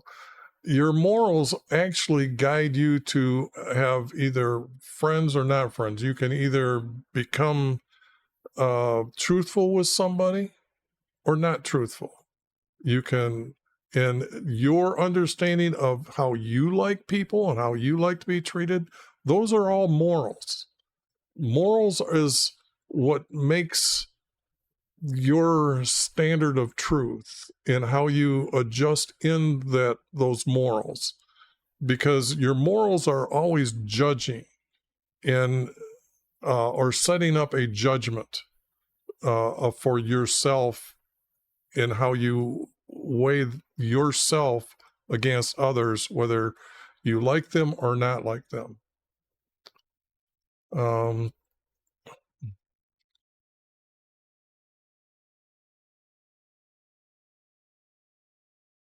It's not somebody hanging over you to do this.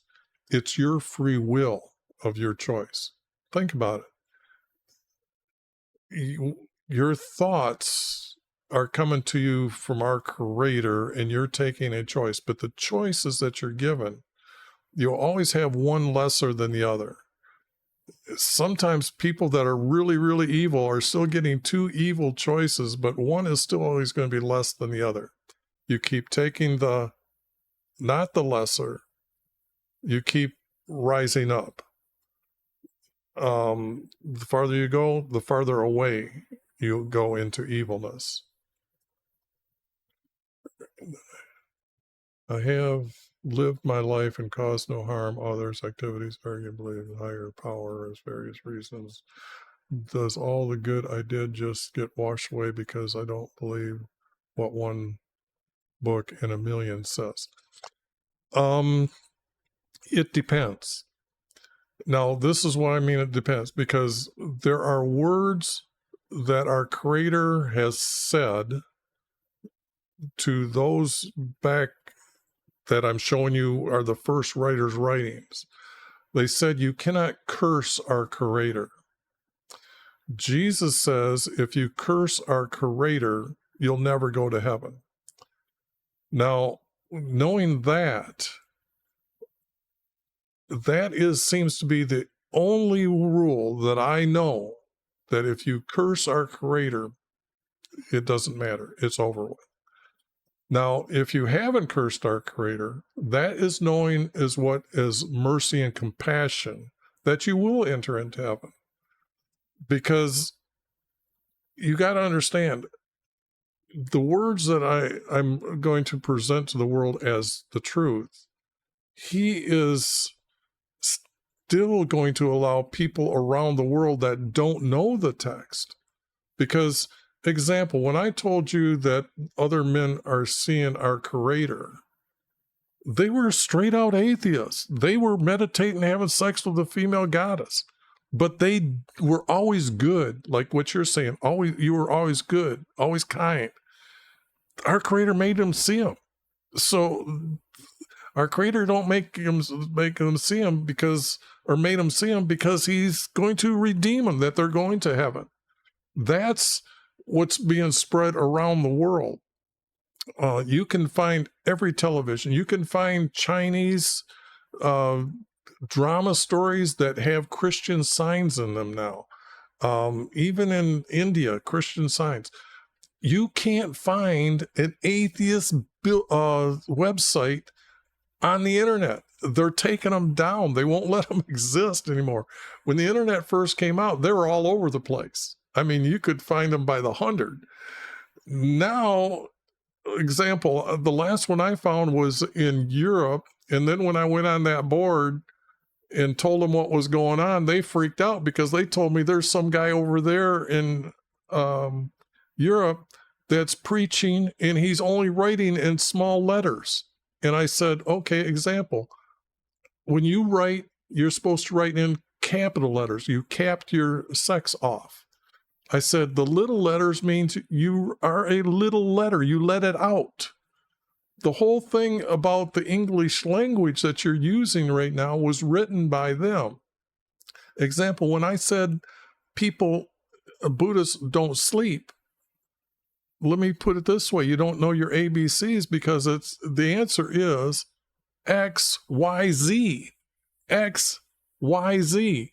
It means stop sleeping. Meditate every day. Because if you meditate every day like they do, you get to go into the abyss and you start seeing beings after 10 years. After 25 years, you're seeing beings all the time. And that's Asia's world of understanding that there is an afterlife. So they know about the afterlife. They have no problem with the afterlife because their witnessing comes from those that have been meditating for over 25 years. That's why they meditate together, to teach the young ones that, okay, when you go there, we're going to come and appear to you and we're going to talk to you so you know that you're going to live after life. So you're going to become the gods, like the other gods that were here. And that's why they believe in reincarnation. But the thing here is I'm trying to read to see what you're...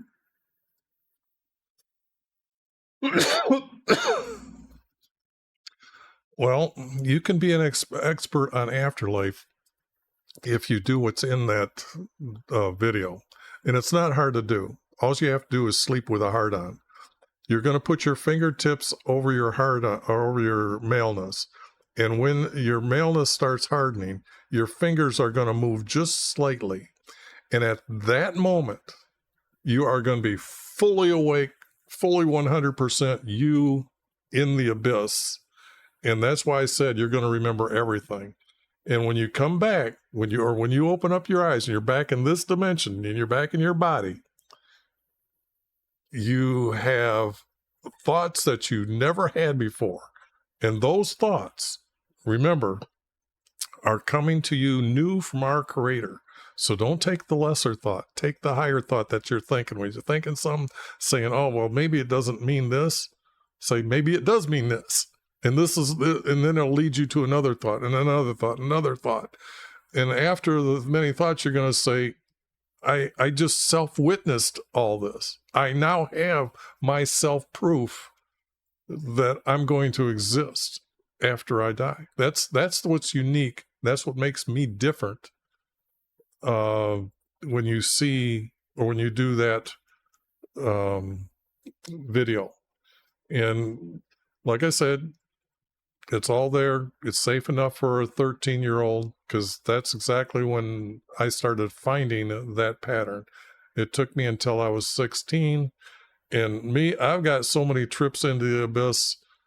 That's why they tried to kill me 7 times. I was kind of a little bit strong-headed. I didn't care whether they were going to kill me. I was going to fight all evilness, because I realized that those beings are what makes children, babies, wake up crying. Because out in the abyss, there is no energy for them to grab or pull from like on Earth. Example, if you think with your head or from your mind down your arm and then back up to your head and back down to your hand, by the 3rd time, and if you do it slowly, you're going to feel this ball of energy. Okay? That ball of energy you're going to feel. You probably don't know about that. But that energy is actually what our Creator gave you, that's tying your soul to your body. It's not your soul, but it is what connects the two together. And that energy you could actually use different in many ways. The Buddhists use it to heal themselves. The martial artists use it when it gets into their hands to reinforce their strength. But you can also use it for sharing your love. Now, when I say that, you have to understand 2 things. You have to understand the path of the sun and the path of the moon. The moon, from the new moon, when you get to about the 5th day, your energy is building up. Everybody has this energy buildup that really causes them to want to have sex. But after the new moon, it's waning away, okay? So that energy is now losing. So you don't have much sex in those moon days there. But if I told you that the next time you are about to ready to release your seed, to stop, suck up from your tailbone as hard as you can, you're going to open up some holes. And then if you don't release your seed when you share your love, you will find that sharing your love can start lasting more than 5 minutes. It should last probably a half hour. And then what'll happen, your hardness will not be there, but all of a sudden, an hour and a half later, you will pee and you can now share your love again for another half hour. And if you're watching which days you do it in the video, I do show the moon months and the moon days, that this energy causes you. I know, let's put it this way, tell a woman to do the same thing. She has no monthly cycle. When she releases her seed, it's her body's cycle that tells her conception didn't happen. If she doesn't release her seed, she does not have a monthly cycle. Let's see here. Sex by the sun and moon.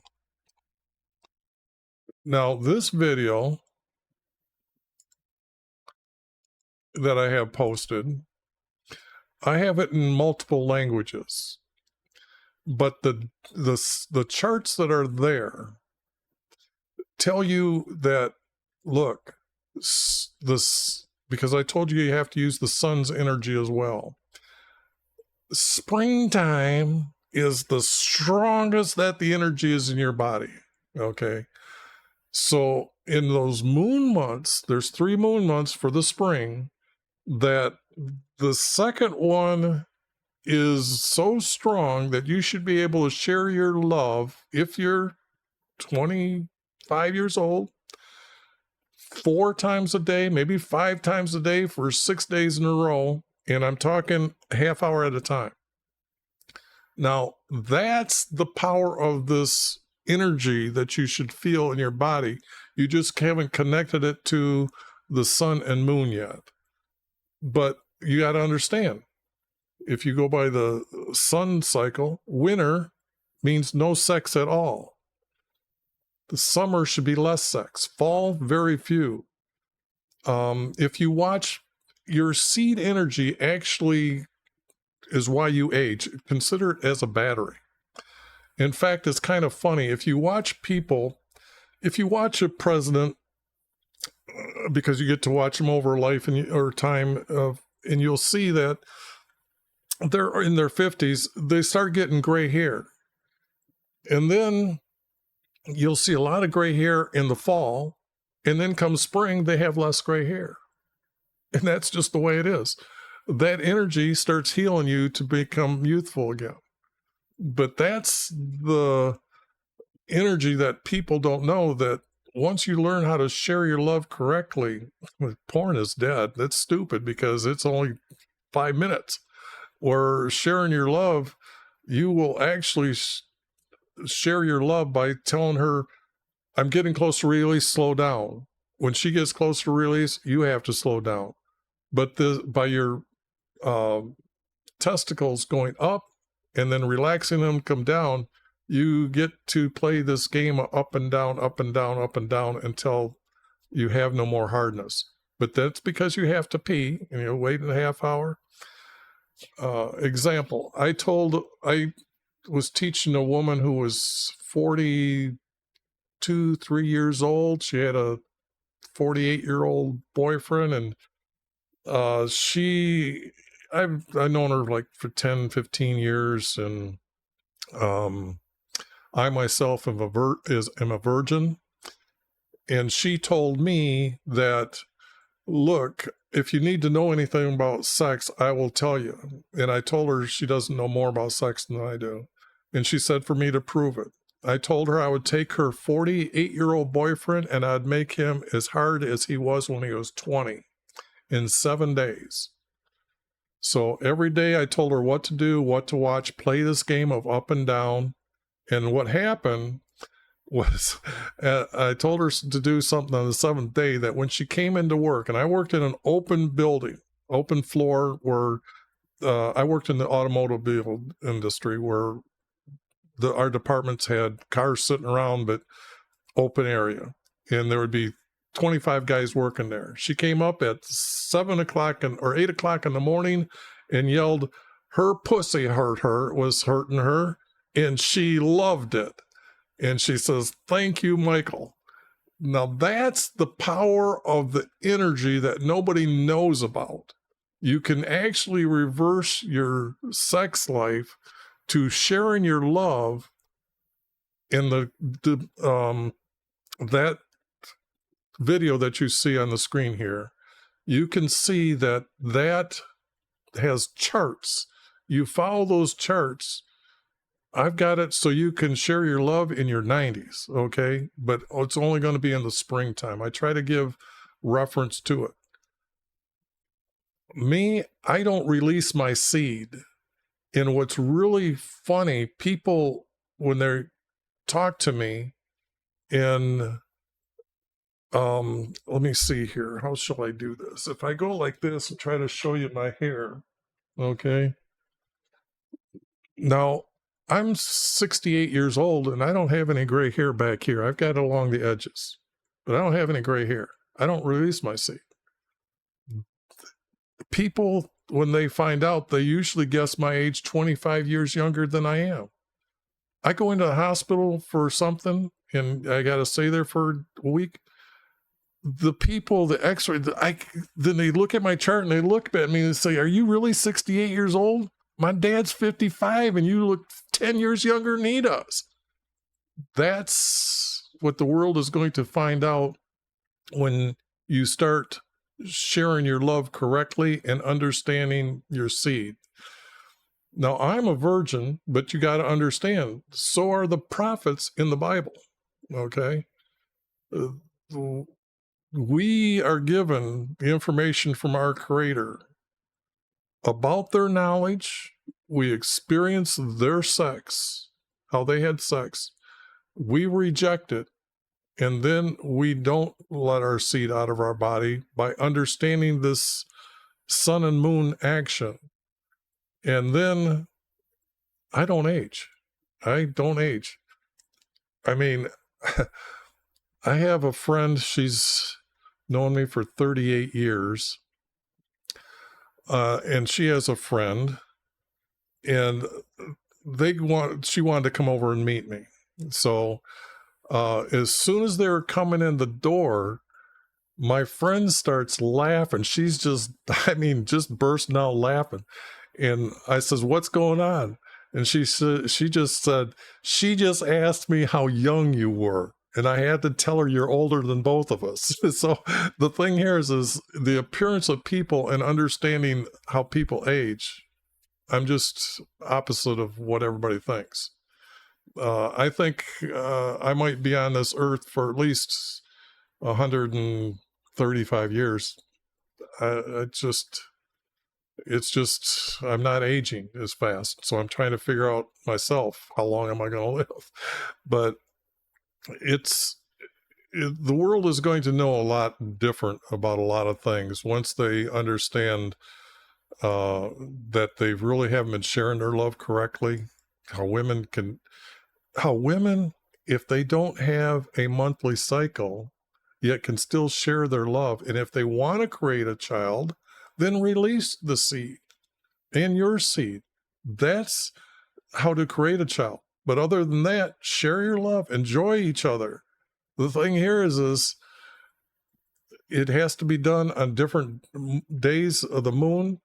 And like I try to say, at least 4 times from like day 5 to day 15. And then you'll find that your body doesn't have any of this buildup of energy. And if you can't sleep, you should share your love, okay?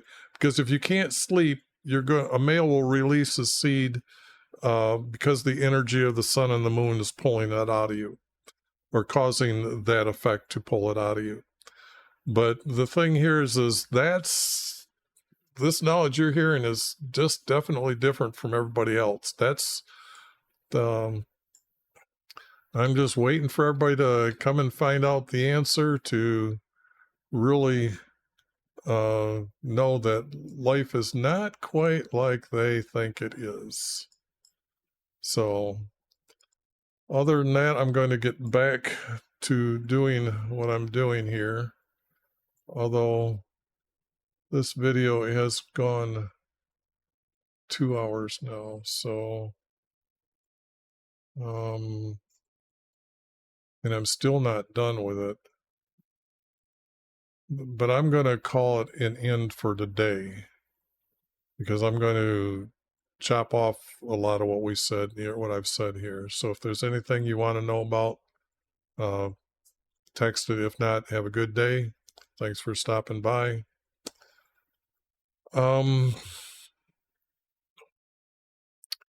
Let's see here. If I take it and put it into a program, I should be able to cut it out. So yeah, I'm going to keep continuing here with what I'm doing. Okay, so where I left off is I've moved this to make sure that this is a statement. And then this here becomes the words to make that statement. Now to continue,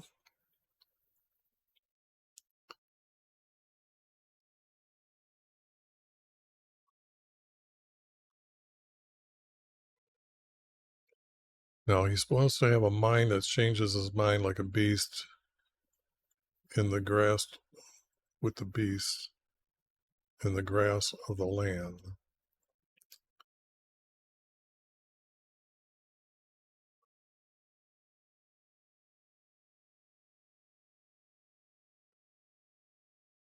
And let his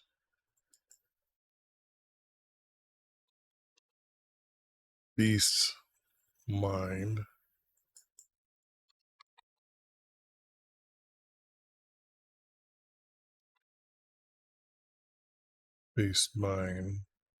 be given to him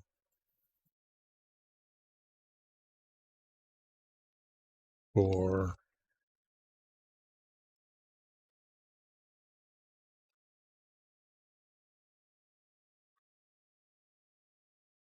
7, but I think it's 3. 7 years is too long. You got to understand, I've done this for 30 years, and I'll tell you that if you do the time study that's now available to us by knowing and understanding the years, matching them with the kings of Israel under the timelines, this is the true timeline of Daniel. And so the king's dream here that he has of being an animal, I got 3.5 years.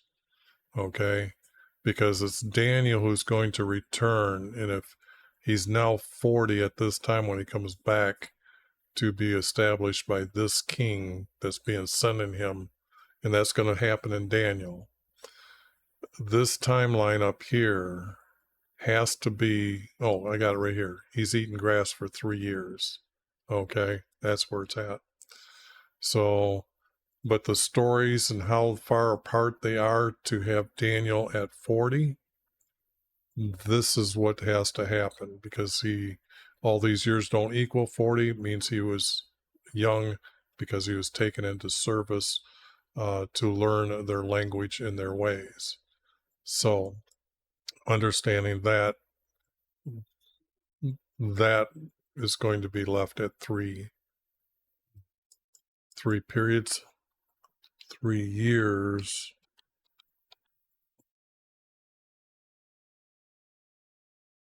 of time. And that would be a period here. So I don't need this text to make the format work here and here. And what I'll do is I'll actually leave 7 here. And what'll happen is I'll show how I'm moving the time numbers around. Okay. And this has to be years. Let his beast mind be given to him for 3 years of time. This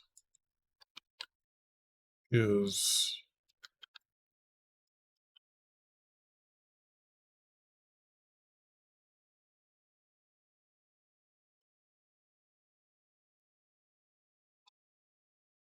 his decree. This is the angel speaking, but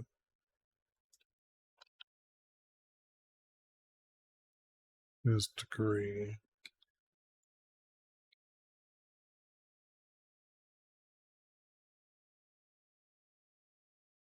In order that the living knows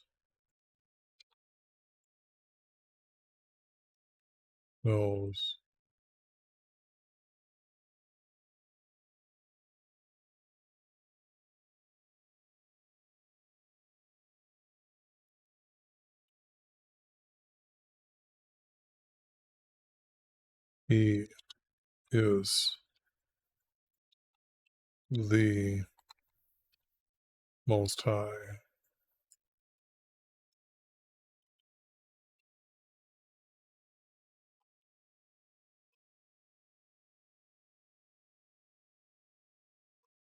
Well, but he is the Most High.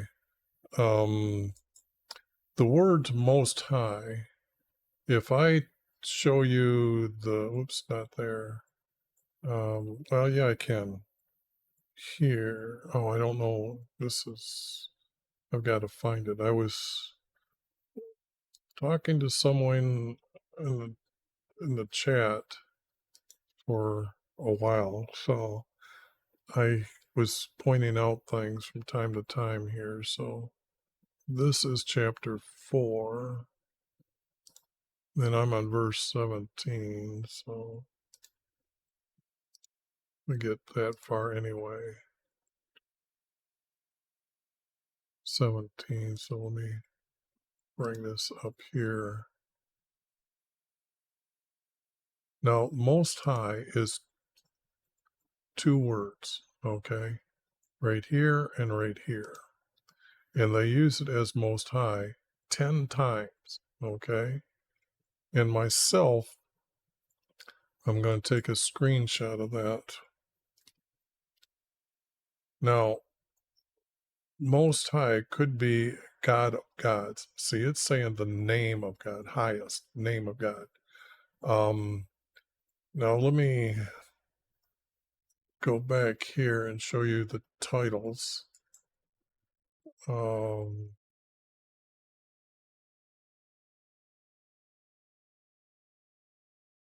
Here. Okay.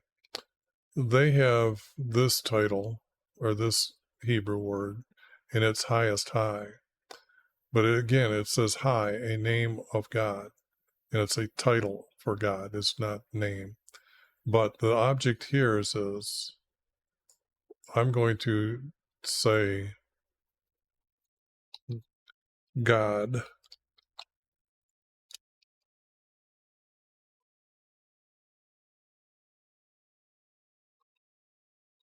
God's.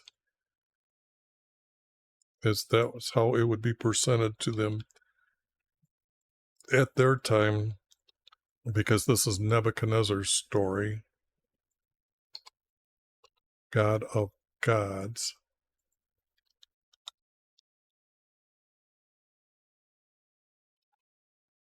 And I don't think it should be here. I don't think I should have made them all caps.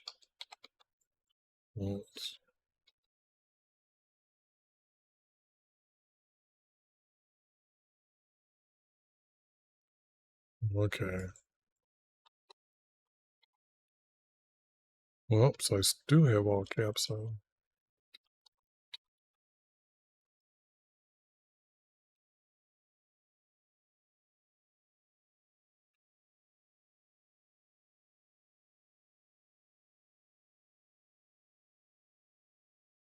No.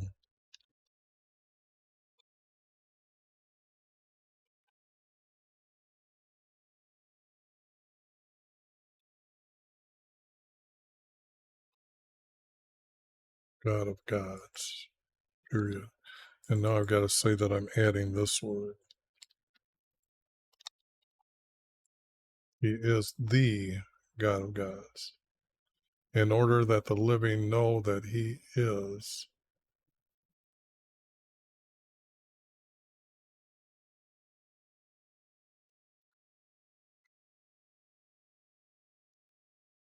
It has to be these gods. And that's the important word now is. He is.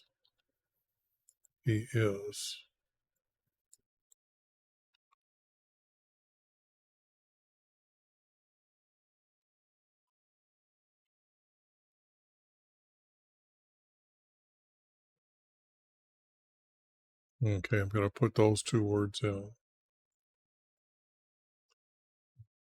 Okay, now that means this is this next group here. This is a paragraph. In order that the living knows he is the God of gods. Yes, that's the truth there. You got to remember, when Nebuchadnezzar did wake up from eating grass, he made the calendar that they went by was the Hebrew calendar. As you see, he's witnessed many things. He's letting himself be known to the king of Babylon like he did with the king of Egypt. Okay, so if there's two places our Creator made himself known outside his nation, is to the king of Egypt and King Nebuchadnezzar. So this is by his decree.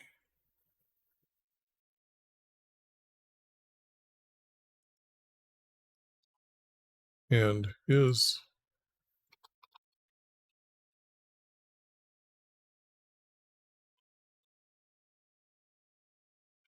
decision is a command.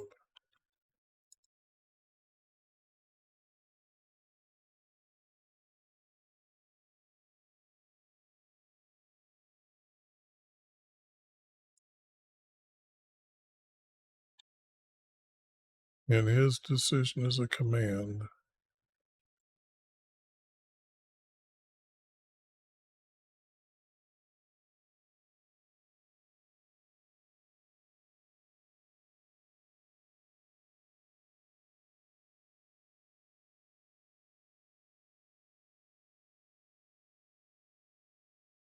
Okay, I got to figure out. The holy ones are usually righteous ones. Righteous ones, which means the most obedient one.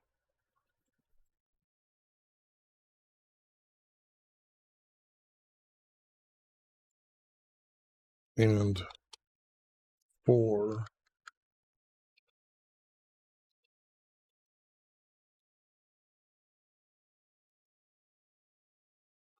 is. And now I'm seeing that it's Israelis, okay?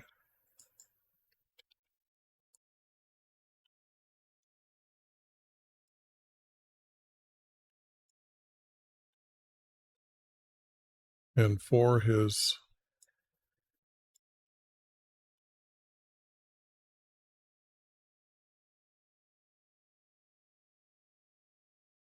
it has to be righteous ones.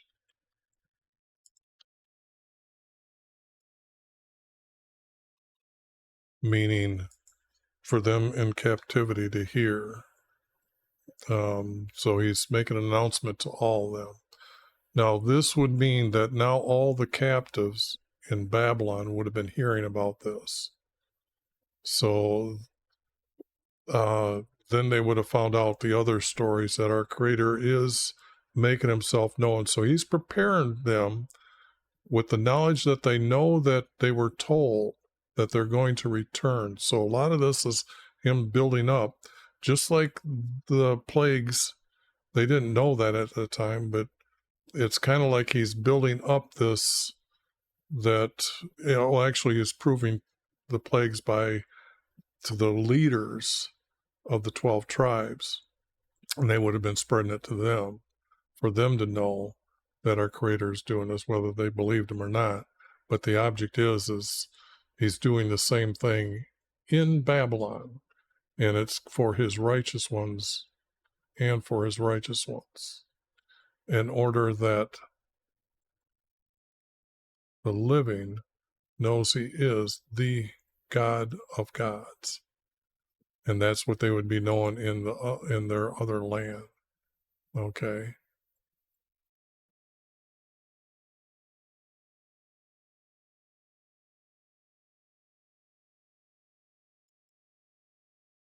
and as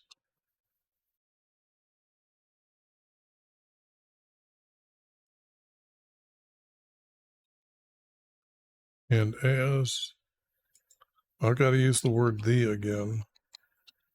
The ruler,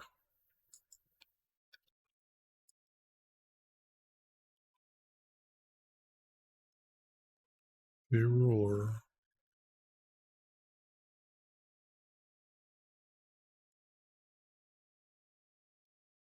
over all,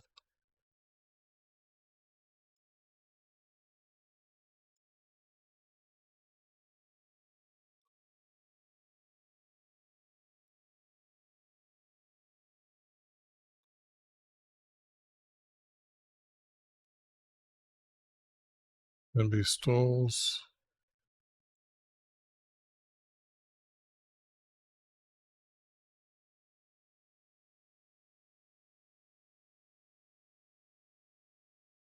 and bestows.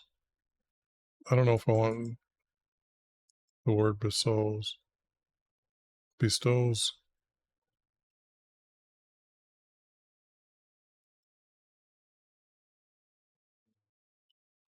kingship is, and I bet you there's no such word as kingship.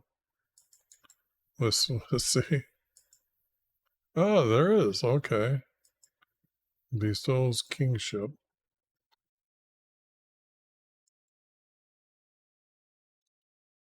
And that would be the filling of the word it. So let me put it back down here. And I'm replacing it with kingship.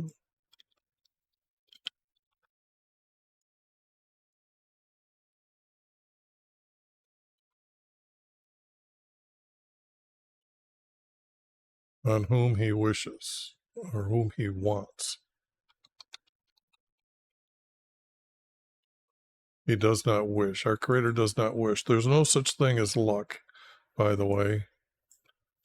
So once you understand our Creator, now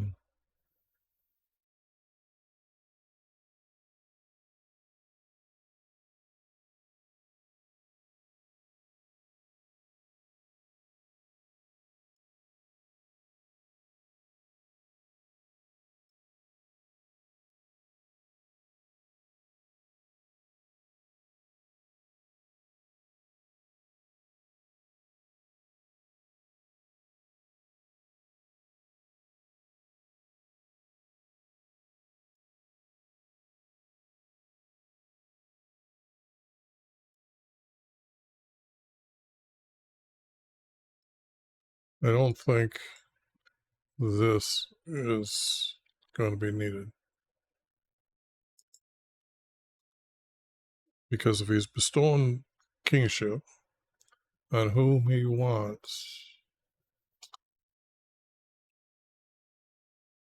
over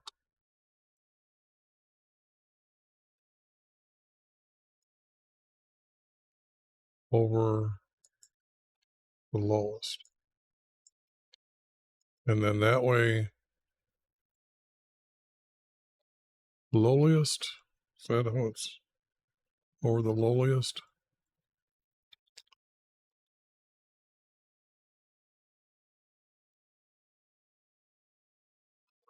Yeah, I guess that would be meaning men or everybody else.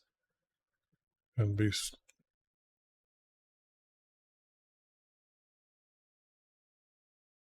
Now I feel better than the way I had it.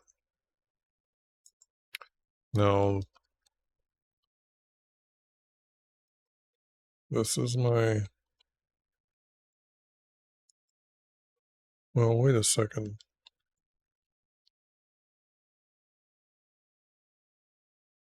Because if this is already done,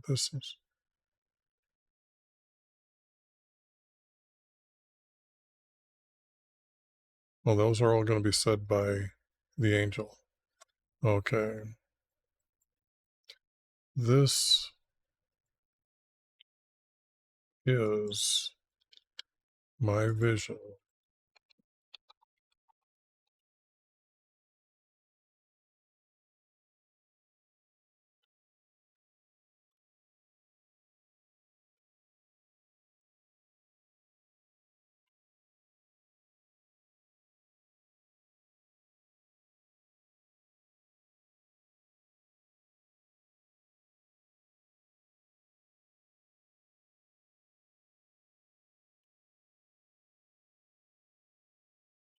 This is my vision.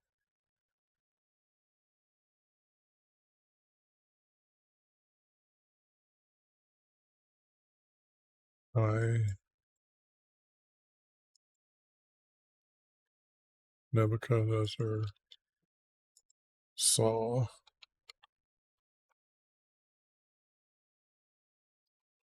And if he's seen it, it's actually coming from our Creator. So I have to say he saw this.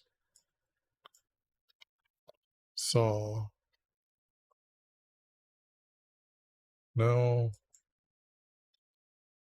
Daniel,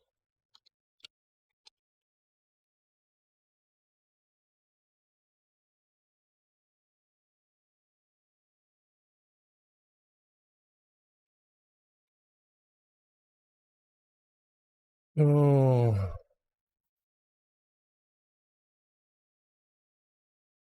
but this is not connecting correctly. Now, Daniel,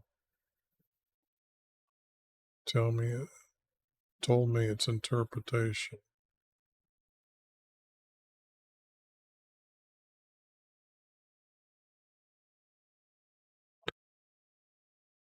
If he's talking, then it's got to be then Daniel. Then Daniel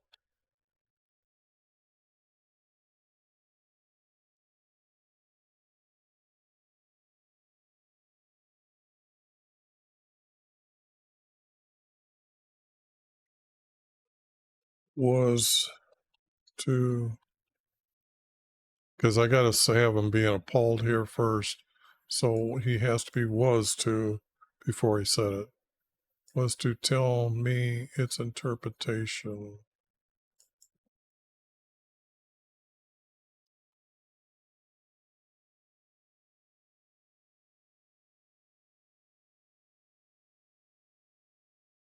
Interpretation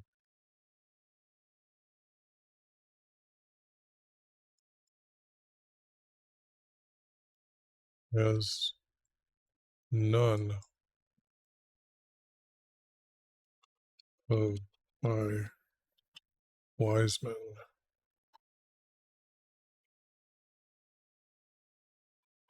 or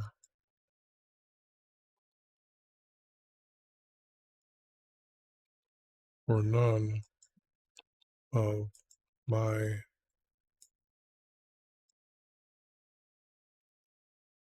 wise men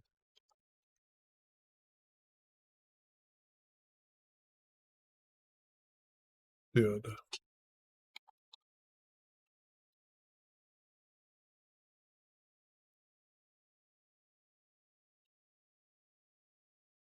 Now, this doesn't need to be here.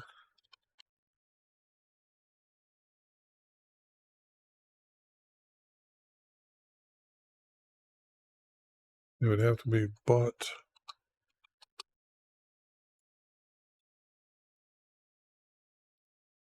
Daniel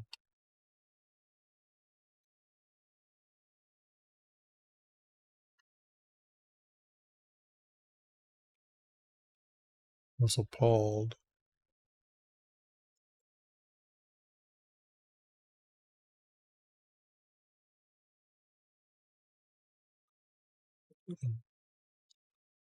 And was stunned.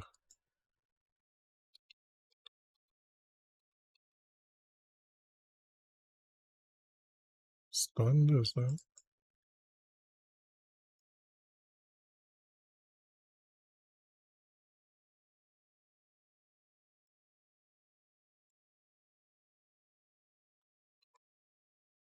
Stunned.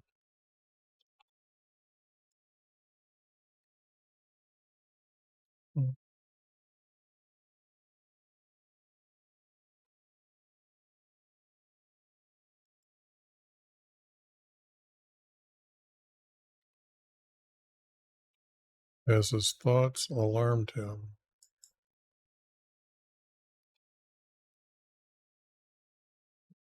revealing my vision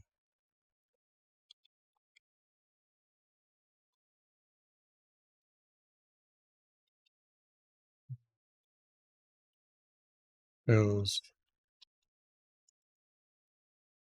my vision was revealed to him.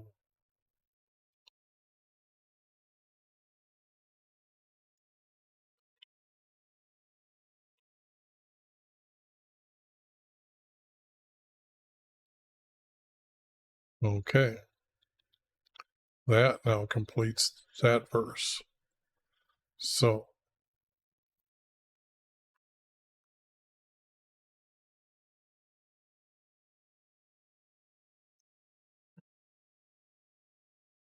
the king responded,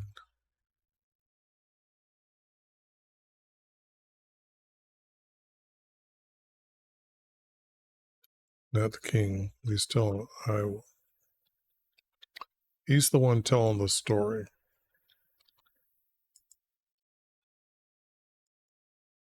I responded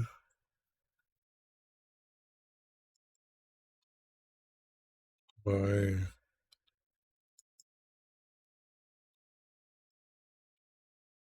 saying,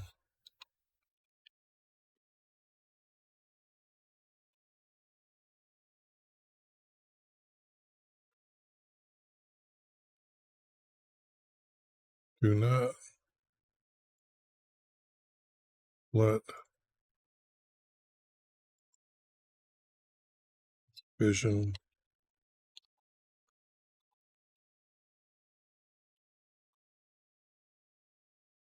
oops,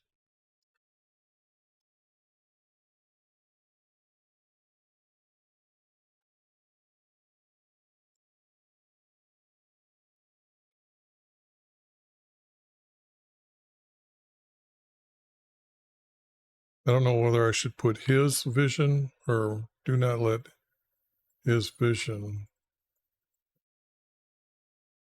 Yeah, I'm going to put his here because he can't create his own vision, is the way I'm seeing it. Do not let his vision or interpretation alarm you.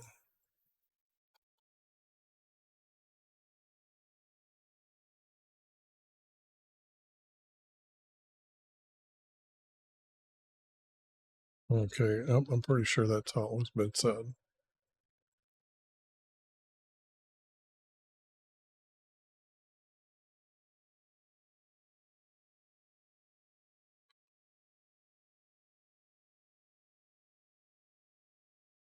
And he said,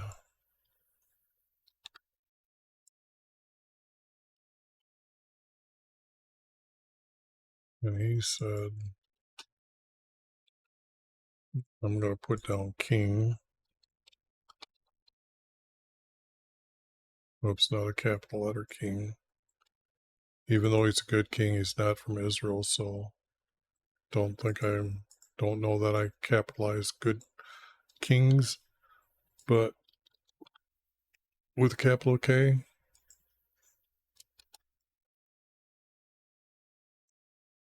And he said, my king,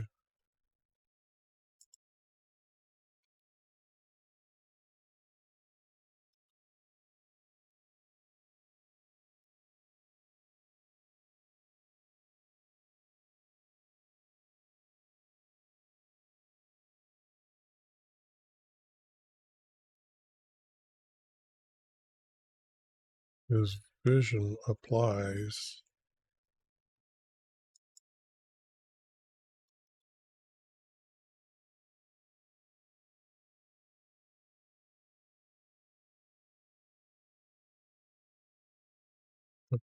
applies needs an S.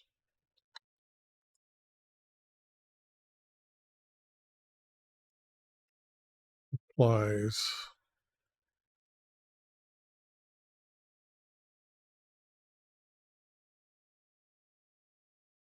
not to those who hate you. It's about him going to eat grass. So this is wrong. This is wrong.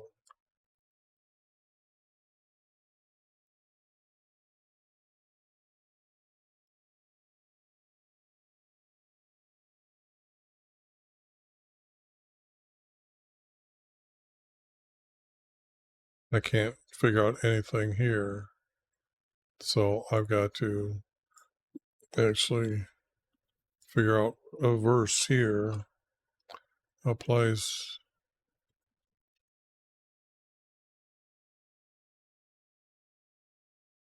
to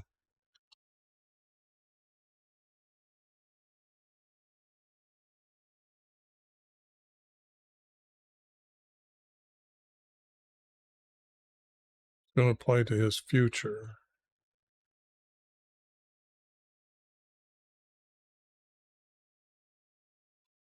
A king's future.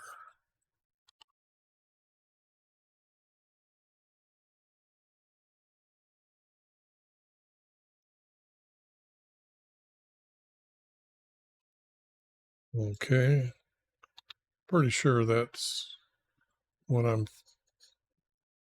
because I know the story here. In fact, here it comes. Okay. The tree you saw, period,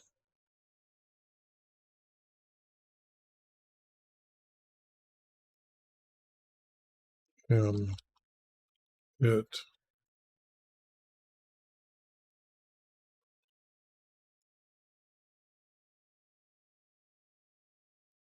that became, it grew larger.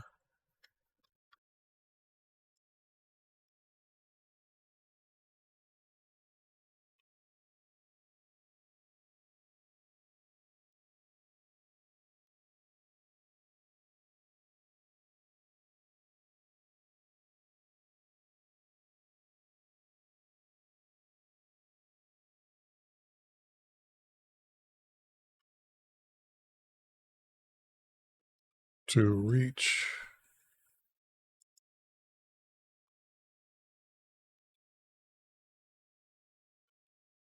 the clouds.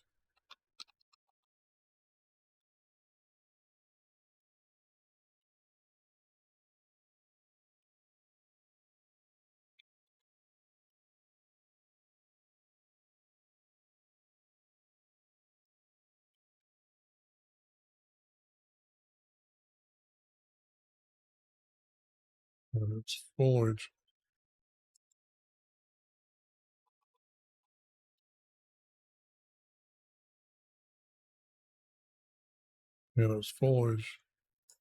was beautiful. I guess I'll make that mine.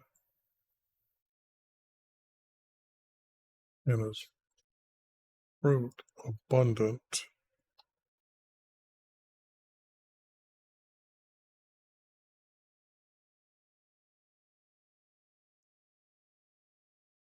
As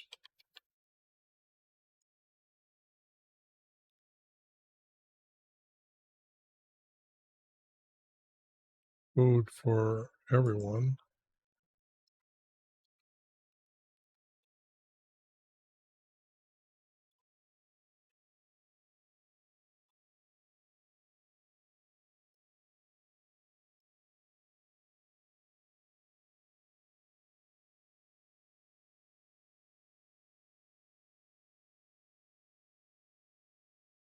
Then this is trying to put those birds again in here. Beast doesn't mean that.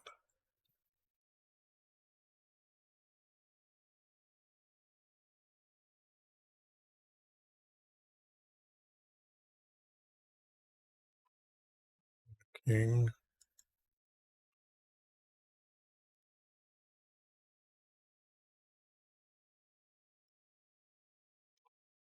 The tree is you. I'm just replacing the word it here. So the tree is you, my king. For you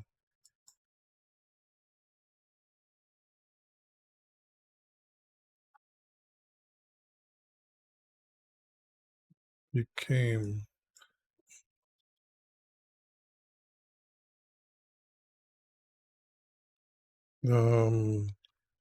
I'm not sure here.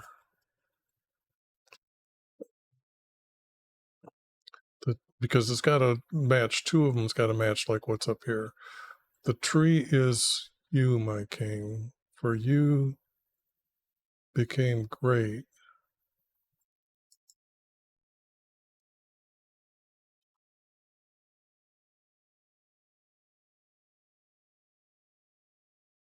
Uh,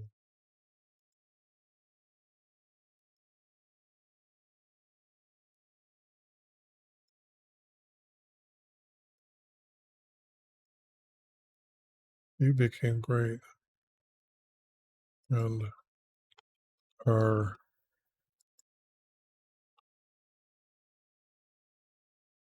growing stronger.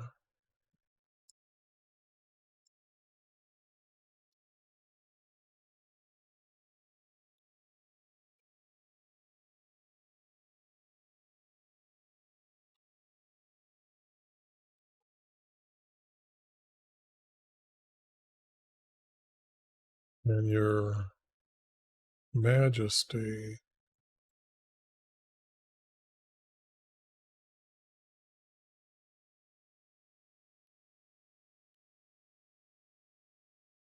will be great.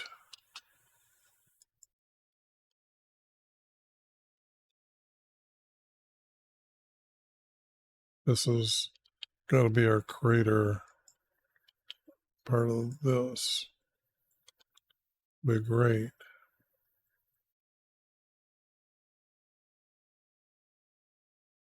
Like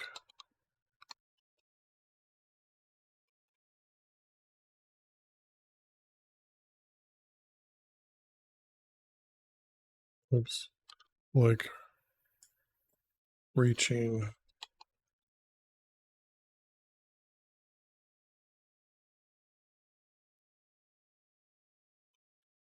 the clouds.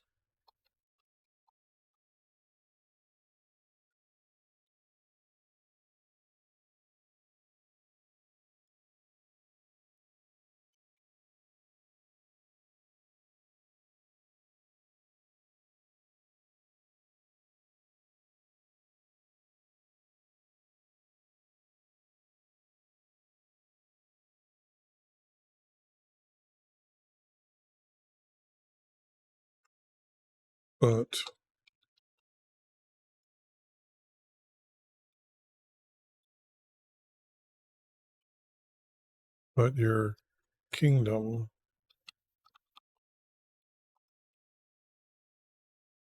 will end.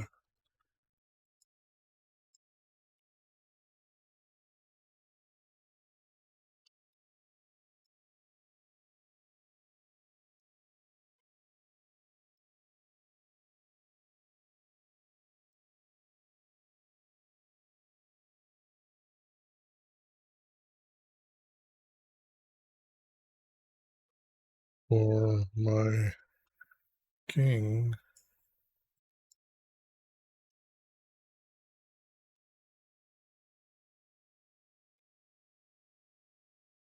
Saul,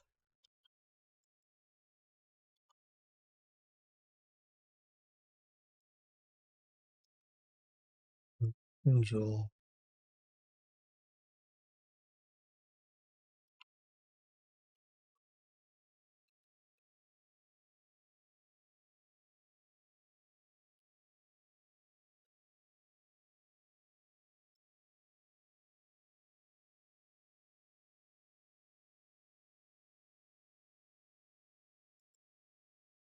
from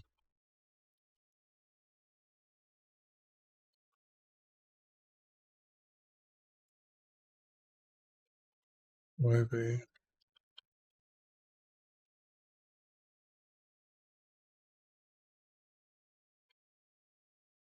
YV, sending from his heaven,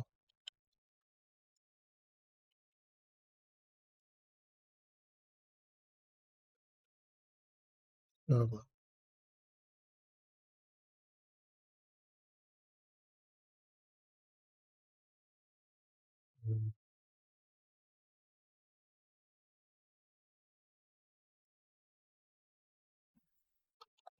and said,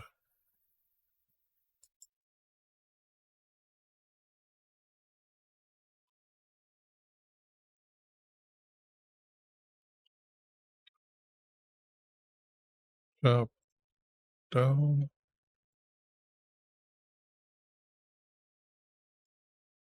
chop it down,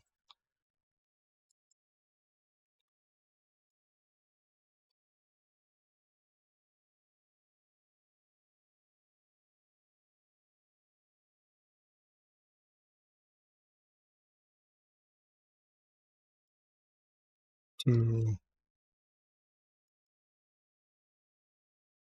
destroy the tree. I'm going to take the tree from here and put it here.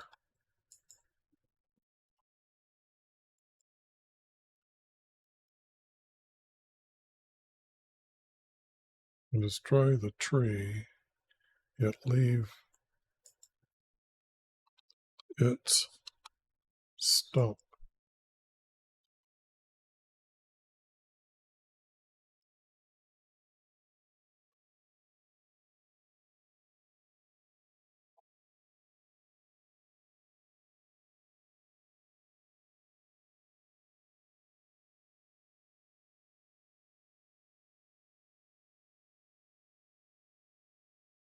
With its roots in the ground. Let me move this down below that line so I can see what's going on here. Now, with its root in the ground, period,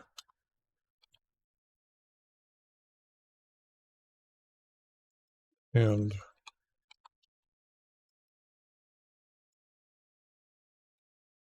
with a band of iron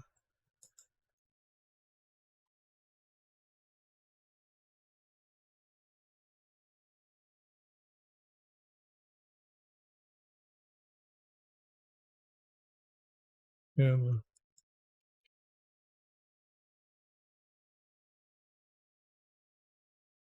I'm going to put a grassy field.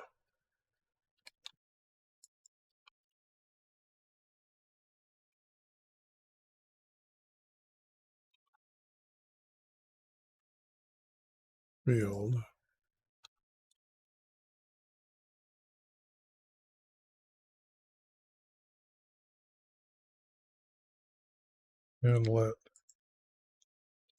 you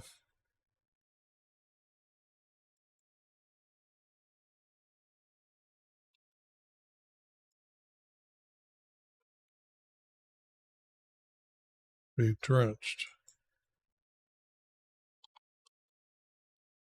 with the dew of heaven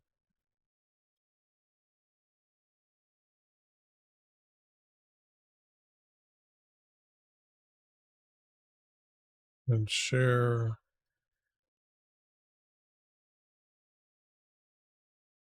it.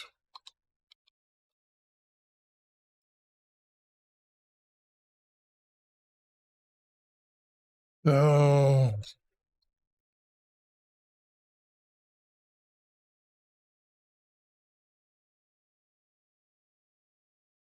if I get back here and put this way, see, this here is telling me that that's connected again to here. Looks like I got to move another verse up. And it's going to be this one. So how am I going to do this?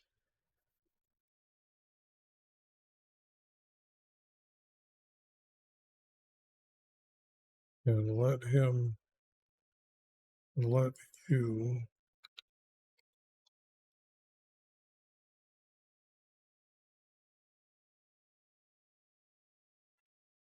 share it with the beast.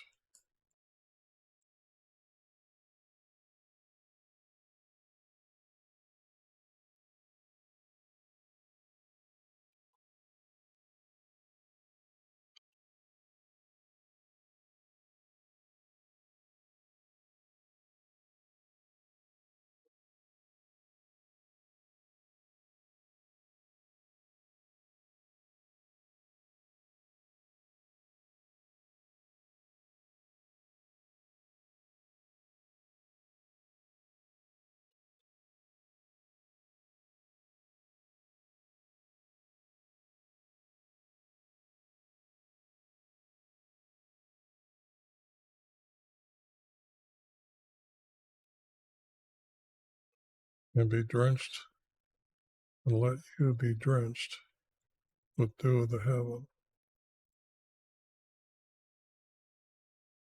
Okay. Until 7, which I've determined as 3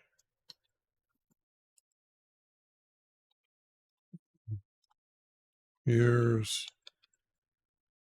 of time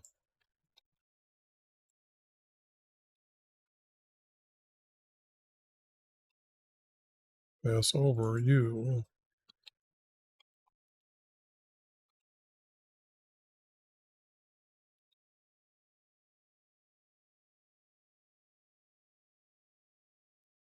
Long way to go yet. Long way to go. So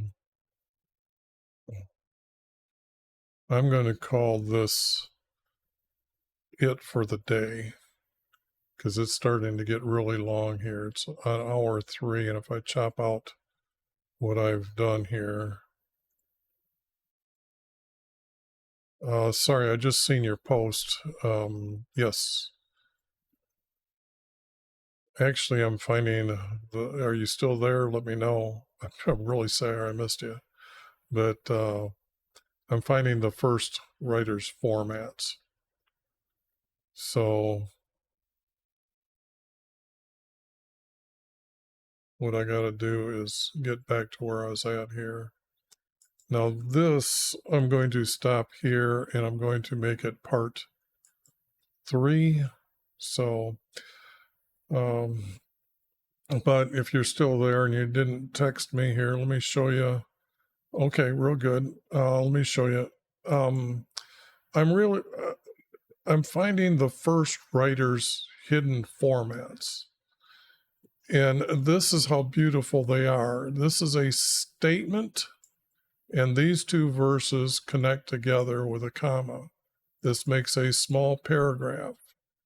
This makes a small paragraph, and yet these 2 are connected together. And then there's a space apart, and then there's 2 more, does the same thing. And as you can see, I've done a lot of Daniel, that this is actually the complete story in order as it is from the text.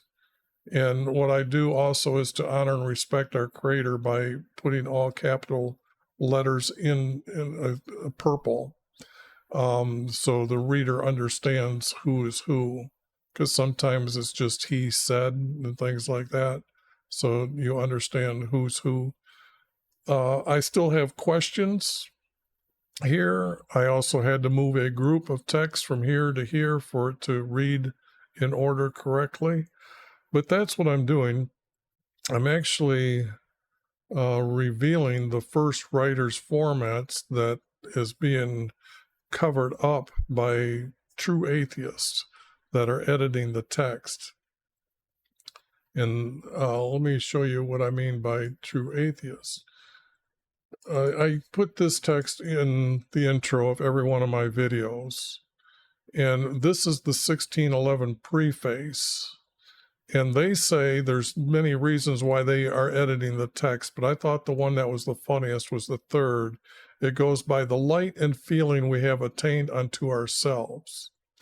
They also tell you that Gregory is the divine, not Jesus, okay? And they give a capital letter for divine.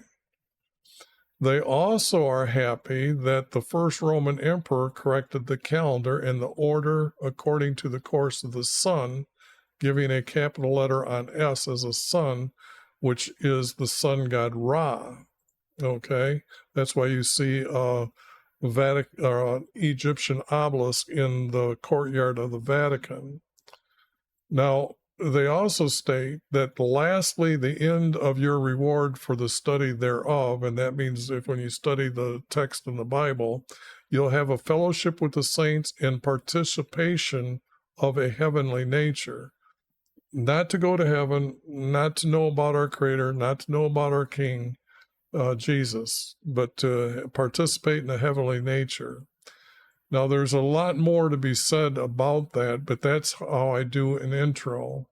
And then what I also show people is that when you actually look at the text in Exodus 20, verse 1 through 17, there are 12 commandments. Okay? And then I show them that if you correct one word in the text here, and this is Exodus 26:26, you now know what the roof for his tent for meeting looks like. This word has been there for so long that nobody's actually knows that these boards make up this. Now, these were missing in the text, and I've tried to explain what's going on here. But the object is there's three. And actually, when you figure out the distance, if you ever seen any tent for meeting that he is on the web, they'll have that extra layer of goat hide off to the sides.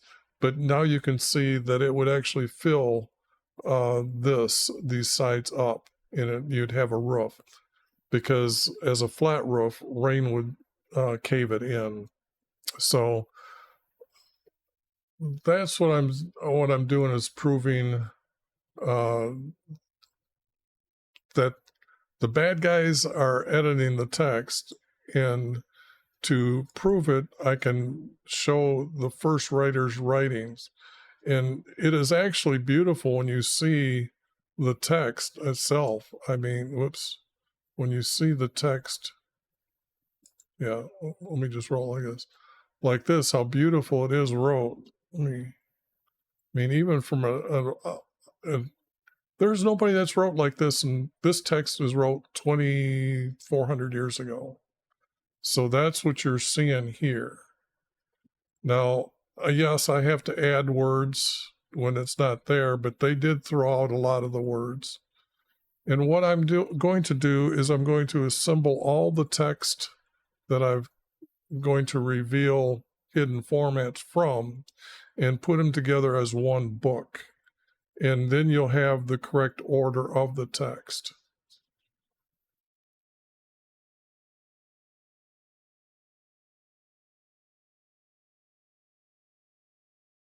Well, okay, now let me explain something to you, because you got to know who's editing the text and why they're removing our Creator from the text.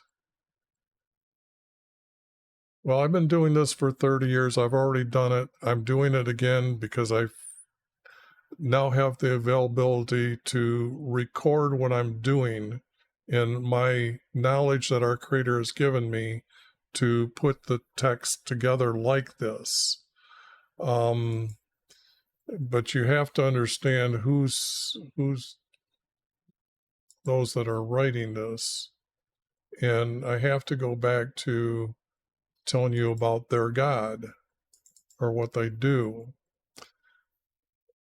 This is the reason why Israel was sent into captivity and why Judah went into captivity. And this here is Malachi 2:11, and it says Judah, and this means the kingdom.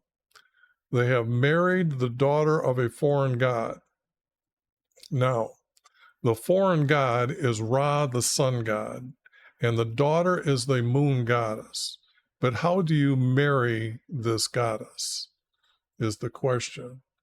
Well, you've probably seen this text before or seen these pictures before.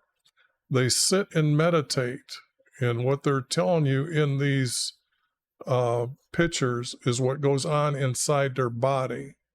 So this is all about how they meditation, how they think people think them as a fool, but they have all these secrets, and this is actually how the energy sneaks up or slips up your backbone, and then at a certain point you feel this extra burst of energy that goes to your head. See this? And then you're enlightened that you now know that all the hidden things are now available for you to know, because they speak with trickery of words. When they say the word is incorrect, it means inside it's correct to be done. So to show the text that that they believe the sun god is there, let me, where is that? Oh, that's on my desktop. I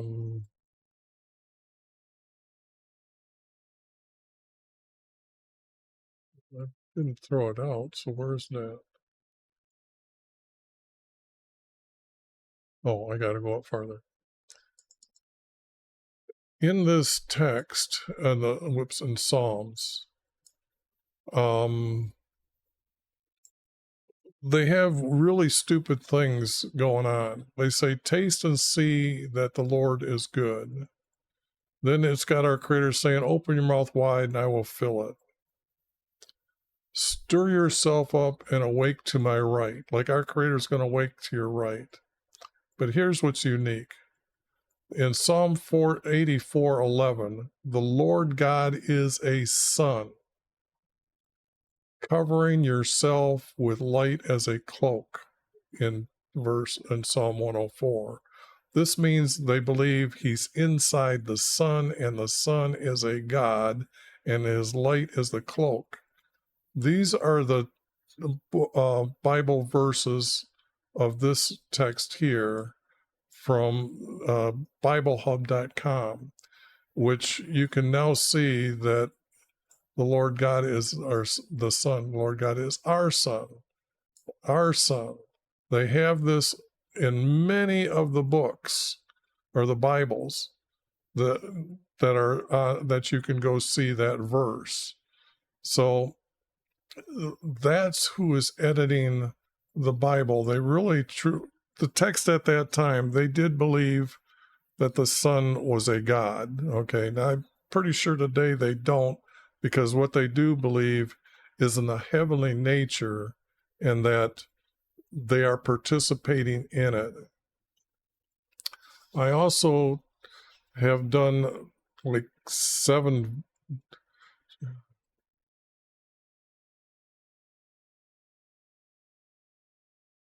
Yes, and it's speaking of other gods.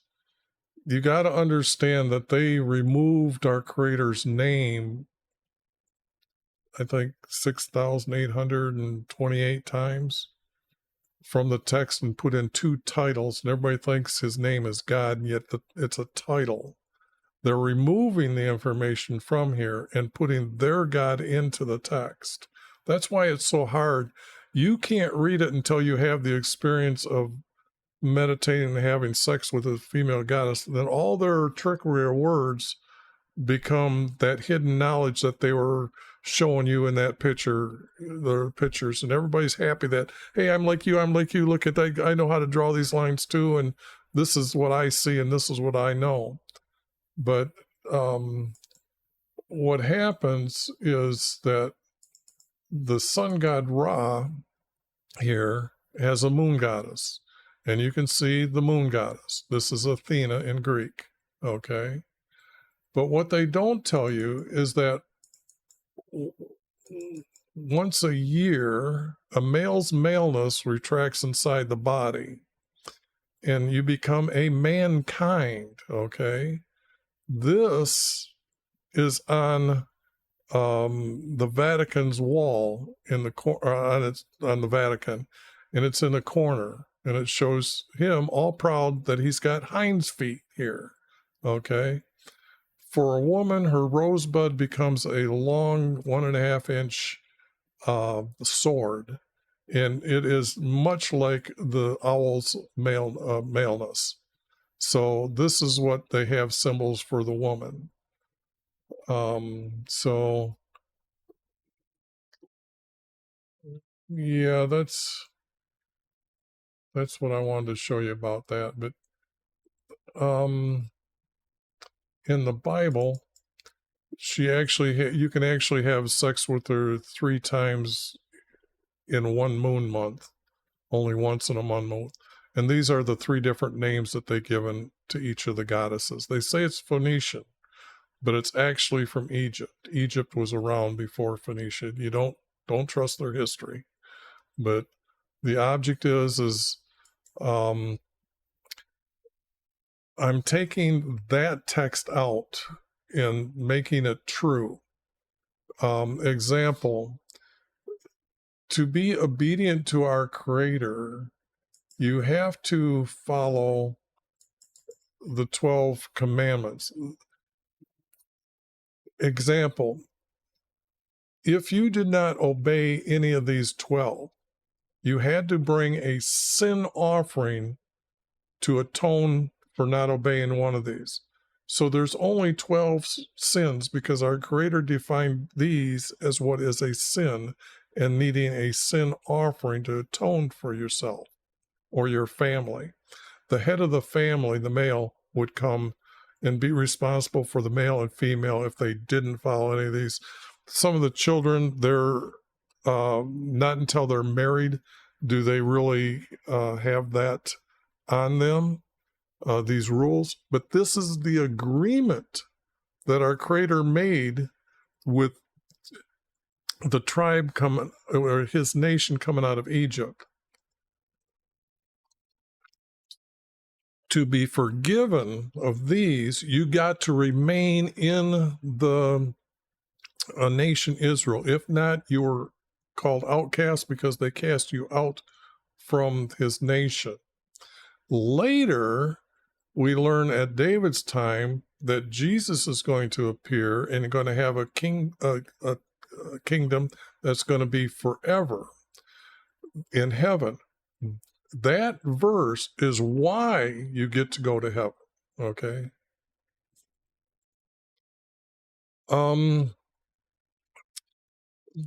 The manuscripts are so distorted. Example, now that you see these hidden formats, okay, you can see that they're there. There's no doubt that they're there. These read well too connected, and always having the pattern that you're seeing here for a 3-verse. It also happens in a 4-verse. But they have destroyed the manuscripts. Well, let me show you something about the timeline, just so you get an idea of what I'm talking about as the timeline for when this happened, that they overtook. Now this is Israel, and they had left. Up to this time, I have text at his time that the priests were still seeing his light appear, or in Psalms it's known as the light of his presence, above the mercy seat as he talked to them, whether the person is to be atoned for their sin or not. But this idiot king meditated and had sex with a female goddess. And when you read the story about him, he put his carved image or idol of her in his meeting room and then went and had an altar made for the horse gods. Okay? This little letter means bad king. So if he was able to do this with the priest there, this means the priests were like him and they didn't care about our creator anymore. They had the authority at this time to start grabbing all the true manuscripts or the scrolls and then destroying them and rewriting them. Let me show you something that's unique here. This is an Egyptian leather manuscript, which means it's off a hide. This is 4,800 years old. Okay, where is it? Okay, maybe 4,400 years old. That's how old this is. If the original words were still there, written in manuscripts, we would have the absolute truth. But they destroyed them. And yet here, they could have still existed today. But what they did was took them off these, the ram hides or goat hides, and they made what's known as papaya paper. Papaya paper is when in the water along the edge, a reed will grow. Before it gets to touch the air from the water, breaks through the water, they pick them and they're very thin and they can crisscross them to make a paper and then press it flat and it meshes together as a paper. Then they rewrote everything because they were in control, okay? So but what they did was they had to start with the text, okay? And then they have to put in what they wanted because some things they could not change. For example, if I showed you this map, and whoops, let me get to this one, this map. These are the tribes, okay? Now, if I told you that our creator in the Sinai had them live by birth who was born first, which male was born first, as in the south, the first three were to be there, and the next three to the east, and the next three to the west, and then three to the north. This is the correct birth order of the tribes. You won't find this order correctly in the Bible, but there it is. They could not change how the people lived.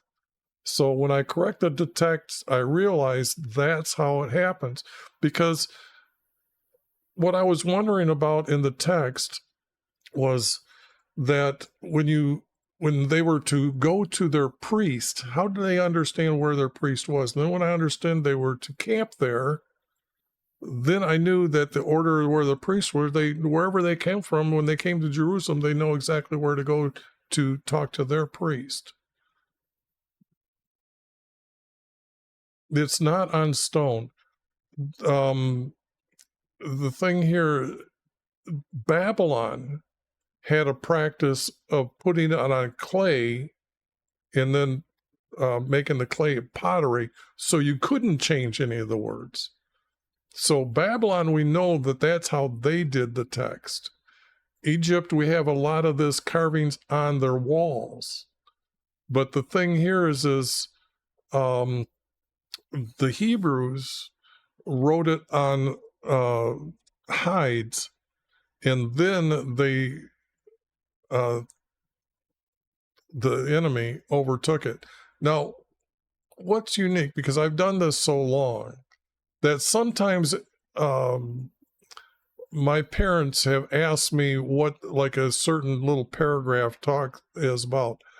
I can talk on some of these they got few words, but it takes me 20 minutes to describe what some of these words mean. So these are like condensing sentences together, so you could write on manuscripts a lot. A lot of information would be in there. Example, when they used the word Israel will encompass you. Well, that means they were to gather around at the Passover time, is passing over, and to camp in the tribe's orders that he had around them in the Sinai. That's how they celebrated the Passover. They encompassed him, okay, encompassed his tent or encompassed his house. So the word encompass, you have to know a lot about to know just the word encompass. So, but just like I showed you here, the tent. Now this is, I've been telling people for 30 years about this. Still, nobody cares. Nobody wants to know, but right here it is.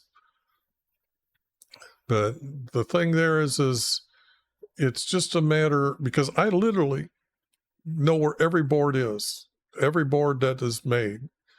In fact, if you really want to have fun, you can figure out the size of the doors on his house for meeting with him that Solomon built.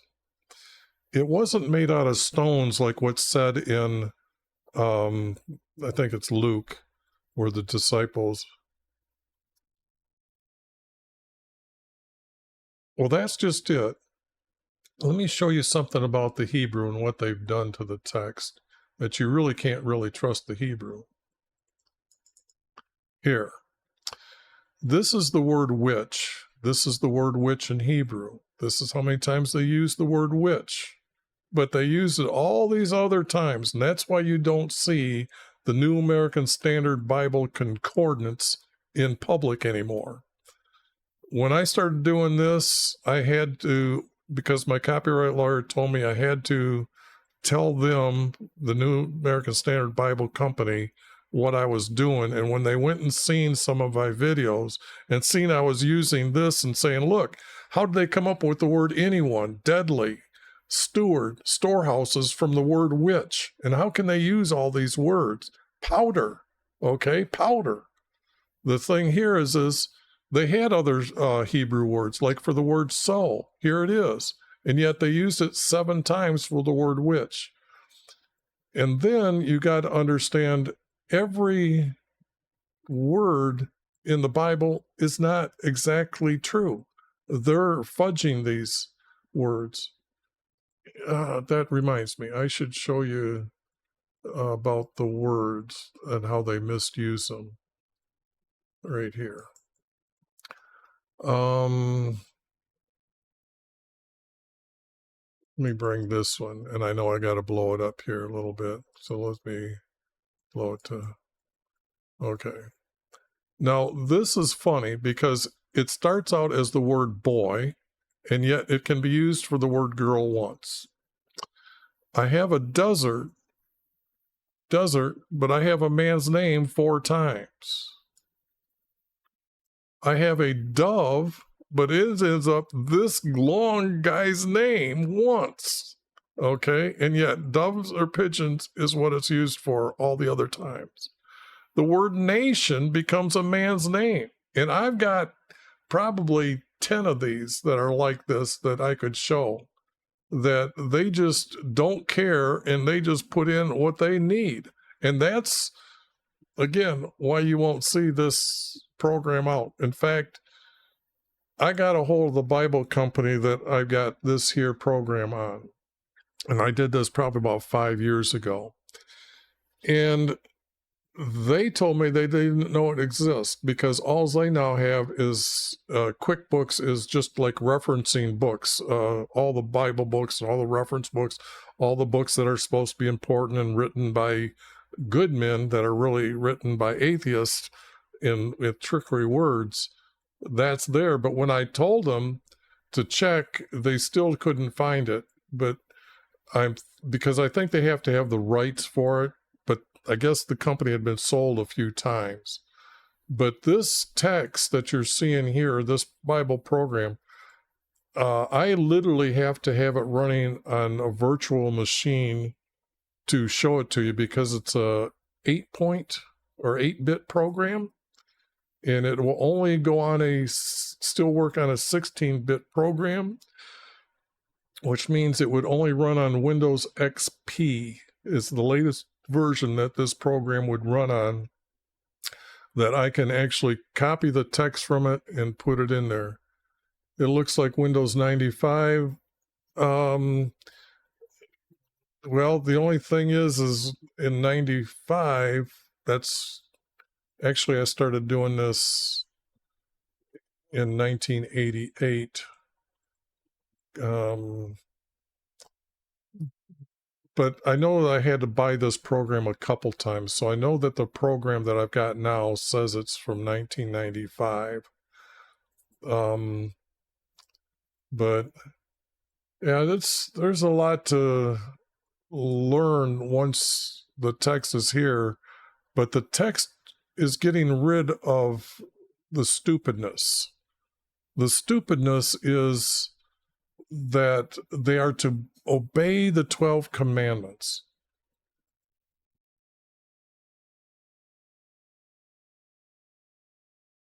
Okay, well, that's 8-bit program is really old. In fact, I was on the internet when there was only 9 million websites or web pages, so that's how old I am. But that's when computers were, you had to make them yourself, and they cost you $4,500, and you had to buy them. You had to remake them every 4 to 6 months to stay updated, so it didn't keep crashing on you. But yeah, it's been a fun trip. But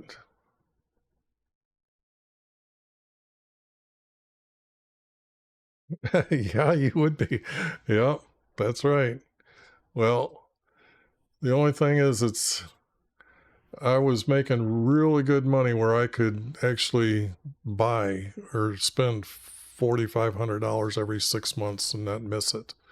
But to stay in the computer world. In fact, I went and bought one of the first notebooks that had a CD-ROM on it, and it was a 2x CD reader.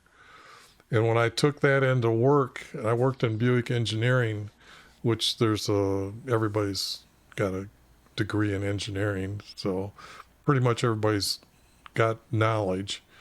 And when they seen that, they thought, man, you spent what, $5,000 for that little thing? What are you going to do with it? And then I showed them this Bible program that I could work on at work. And then they lost it. They couldn't believe it. It was like, I'm looking at a 9-inch diagonal screen that cost me $500 because it was in color, because this program has maps in color. They don't work no more, but the object is I didn't care what I was spending, because I started finding things that were just, well, here's what started me, okay? Psalm 78. These two verses are out of order. He split the rocks, this would be Moses in the wilderness. Then it says, behold, he struck the rock. And like immediately, I took this over on my computer. And what I did was I found the shortest sentences, I thought. Then I started grouping them together, and I found this. And when you read this is so rhythmic when you're speaking. Listen, my people, to my instructions, incline your ears to the words of my mouth. This is stunningly beautiful. But then I found out that the text was actually needed to be moved out of place, that the rocks had to go under this to be written together. And that ended up in the story is like this. But when I seen this, I spent 10 to 15 hours a day going through every book for years trying to find the format. And what I did is I took it up to a copyright lawyer, one of these, and because he told me that what I had done, I can't own the copyrights to, but he would be interested in seeing what I had done. Now, this guy, I was only maybe in my early 30s at that time, and he was probably 65 and older, and there was a group of these older guys that were copyright lawyers. And he said, I make $100 an hour, but what I want you to do is show it to me so I can see it, because I'm interested in it, because I read the Bible. And he said, I will give you a free hour's worth of my time. So I made an appointment, took it up there, handed him the piece of paper, explained what I'd done to him.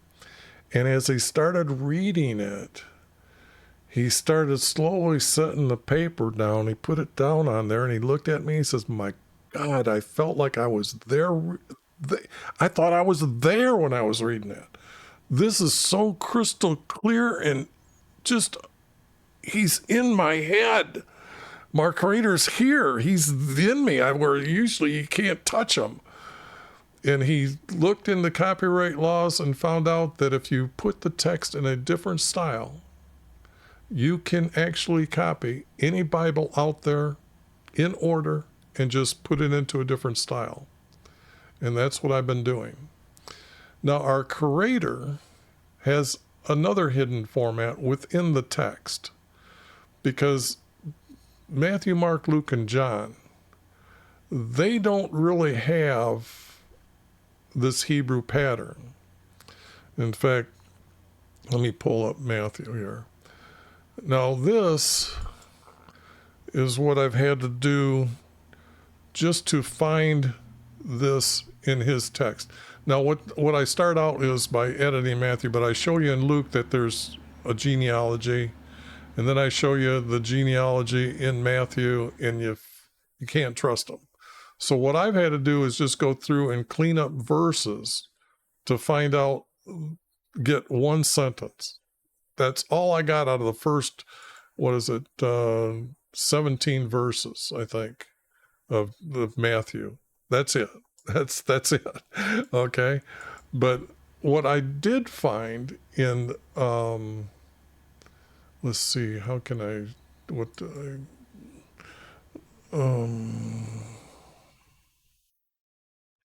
let me see if I got the rules up, because what I did for our Creator's rules is that I had a problem in John when I worked on Matthew, Mark, Luke, and John for like 3 years, and I was trying to find a format. So where am I at here? And what I found is that if I used the Hebrew side, these words over here, and I went through and clicked on every word in Matthew, Mark, Luke, and John, and then I tried to connect the words together. And let me see here.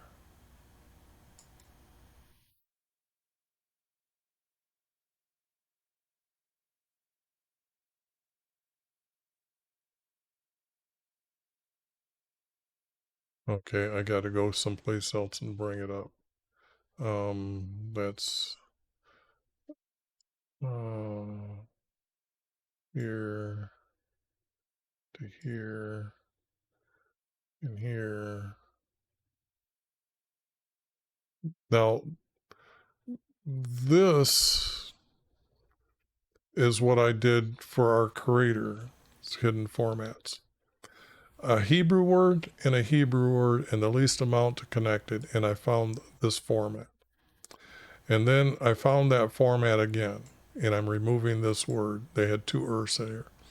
And I went through all the text, and I corrected the words, and this is all my editing. But what I ended up finding, let's see. Whoops, not that one. Done in order here, this one. When I got done, this is the format. 1 word, 2 words, and it became a paragraph like this. I could stack them. And then later in the text, I found another one. Whoops, one word, two words, one word, two words, one word, two words. I guess I can't bring up exactly. Well, let me find Daniel here, because I know Daniel was 3 verse. Okay, here's the rules that you need to find, the hidden formats for our creator. And down here is the pattern. I found one like this, then I found 2 like this, that the 2 upright words, and then I found 3 of them that they all connected together as a pattern. And then what I needed to do is I needed to make 2 of them together to make a larger paragraph. Then these 2, I'd add another set and it become a paragraph, and then another set like this. Yeah, like this. This is what I ended up doing next, because I go through and explain the rules pretty well here. So, yeah, so I'm sorry. Okay, let me start over then. This is the repeatable format by our creator, and these are the rules. I'm sorry about that. What I did was I found this type of pattern right here, where one upright word and another upright word, and I'm connecting them with the least amount of small words as I can. And then I found this pattern, and then I found this pattern, because they made a subject. You couldn't stop at these ended up as subjects. And then what I did was come down here, and this, by combining them together, this made a larger paragraph, and then this made a larger paragraph, and then I left this as it was, because then they connected. But I explained the rules very much so. And then this is what it looks like in some of the books. And I explained why I have copyrights to the text. I didn't want anybody stealing the copyrights from me. So what I had to do was I've got all the text in like 5 different formats. One, just all single, just like this. Second time around, I did this. Then I put them in of like one long sentence, and then in paragraphs, and then into another larger paragraphs.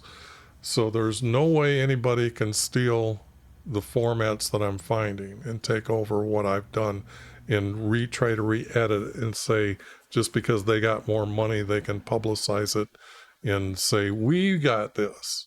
They can't do it. I've just locked it down. And the text really becomes beautiful when you read it. Now, I know on my website that's below here going across on the ticker, if you go there, I only have 1 book now that you can download for free and read it. And I'm working on it to re-edit a lot of the text, because I had to go backwards to grab that text, and I didn't edit it as good as I edited the other ones that were... My folks do a lot of reading, and they didn't like the way the pattern format is. They didn't like reading Old Hebrew. But so I worked on those so they could read it in a paragraph style, and I corrected a lot of words. I'm going through and editing that text now in a format that's, I'm thinking, that keeps the format look intact. And so I'm going to pull it up here and show you what that PDF looks like,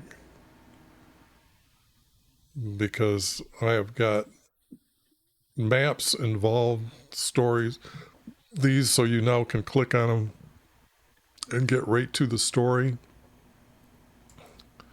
So still loading up, it's quite long.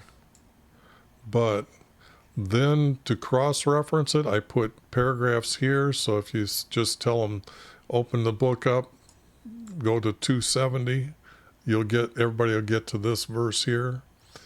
And I've done helps, and you can see I'm still editing text in here. Let's see. But I also, when the story is that Jacob passed the rivers, well, it's because the rivers are in Israel. You can see them connecting here. Oops. You can see that the text, how they divided the land a long time ago. Shem's land was here, Canaan's land here, who would be Ham, and then Japheth's. These are the three sons of Noah, and this is the true land. And I believe Noah landed somewhere around in here. But when they had divided it up, the story that's above, he passed the rivers, and then what is it? His father-in-law's name, Laban.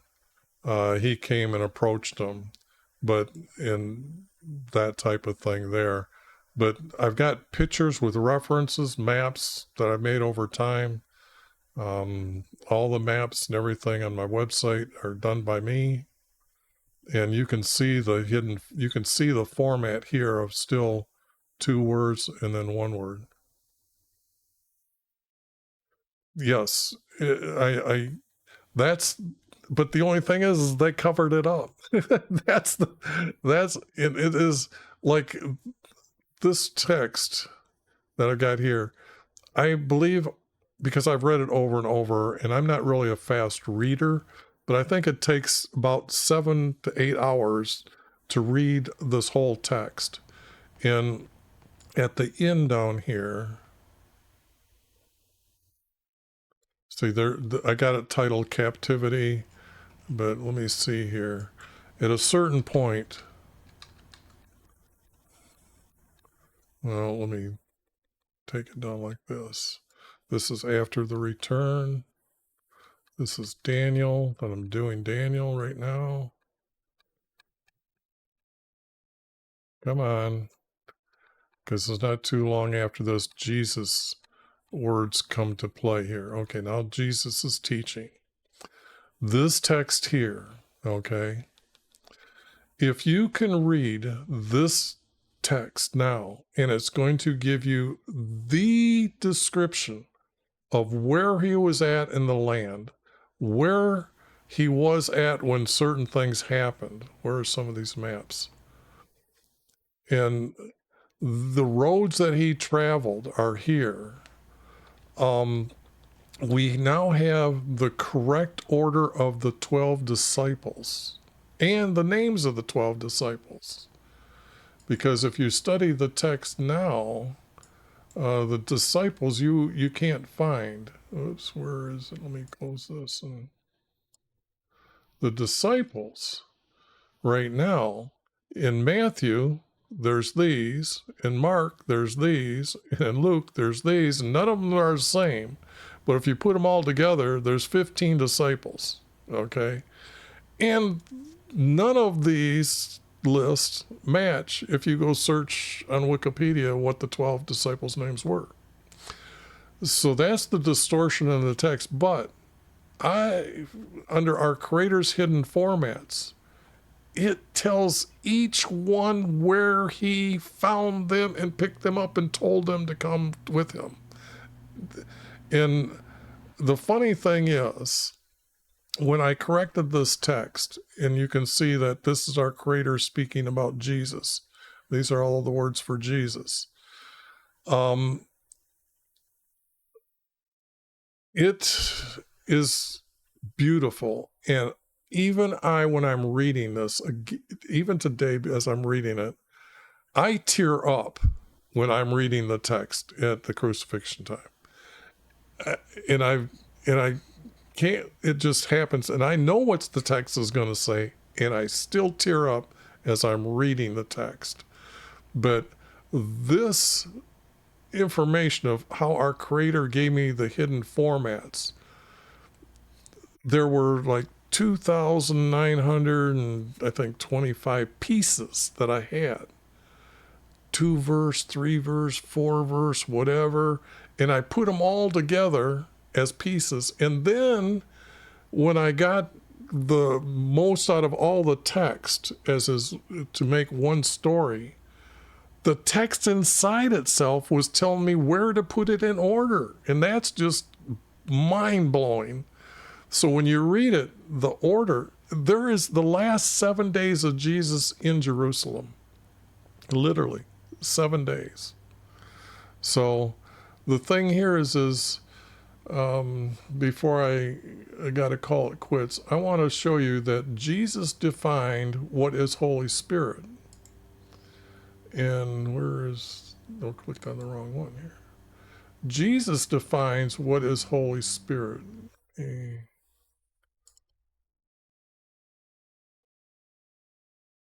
These verses right here, these two that are in red.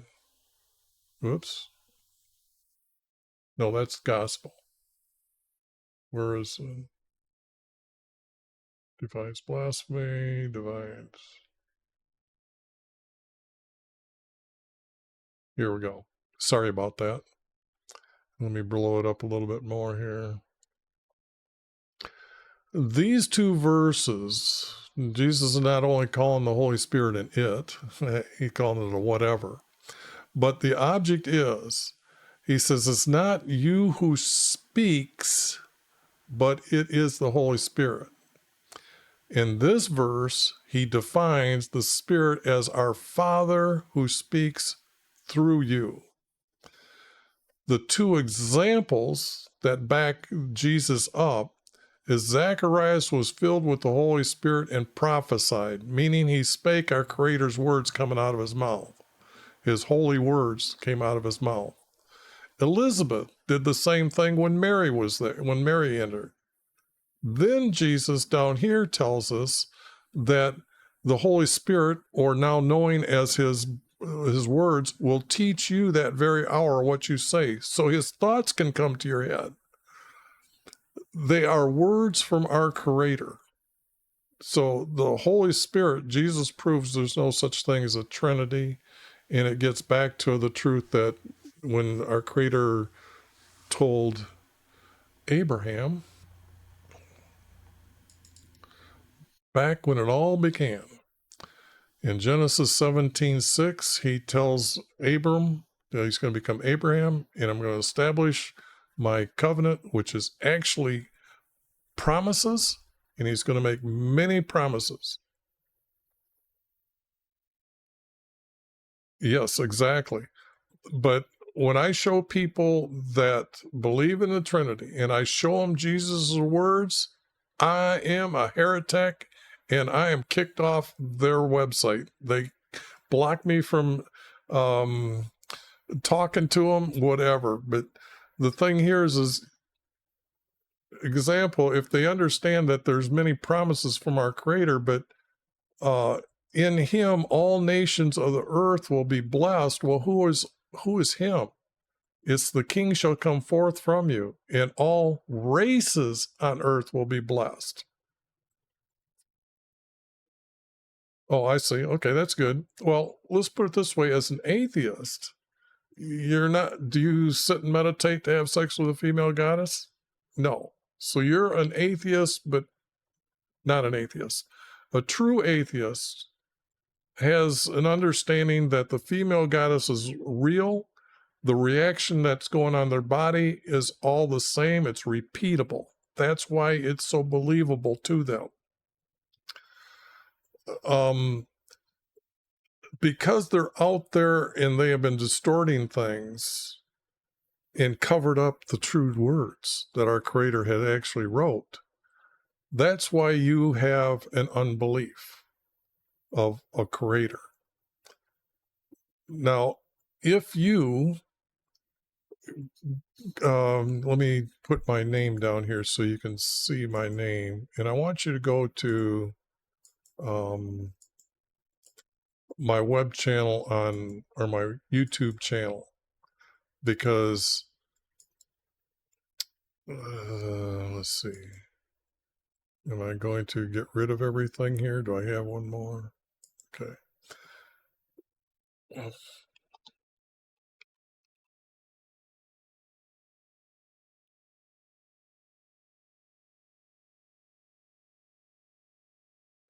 You go to my YouTube channel, and probably almost every video I've made, so go to one that's new and click on it and go right into the description. There's a one there that I have listed as first. It's called Proof of Afterlife. Because you're an atheist, you have no proof of you're going to exist after life. And that's what that video is. It's repeatable for every male to follow my directions, and actually what people call now is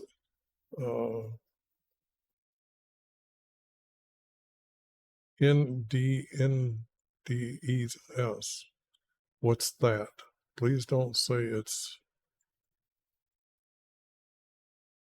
Well, this REM state that your eyes are moving in, what I've got you doing is laying on your back, waking up at a certain time, and then falling asleep by putting your fingertips over your maleness. When your maleness moves in the night and your fingertips move, you are in another dimension of time and space, and you're going to remember everything. And you're going to have a feeling that you're there for an hour and a half. And you're going to be able to talk to the dead. They will tell you that they're the dead. They're gods. And they'll show you how they can create things. I even tell you that if you prepare yourself when you get over there, you too can will it. As long as you put a strong will to it and do something simple like an animal, a boat, a house, a car, it will appear right before you, okay? But when your eyes open up and you're back on the earth, you will have a self-proof that your soul went to another dimension of time, and know that they will tell you that you're going to live forever. It's actually making you aware of your dream, your full understanding of it. That's what's unique, and it's repeatable. Example, right now on your television, the TV ads have the letter X, okay? The letter X. And the letter X means if those that meditate and have sex with the field goddess, when they see it, they are being notified that they're supposed to stop this practice that they have. And then if you look at, say, like, remember the movie X-Men are now helping humans, and there's other X-Men that aren't? They're still the bad guys? Well, that's actually a real story for a real message to get to them. This conspiracy of not knowing what you're seeing right in front of you, I'm revealing it to you.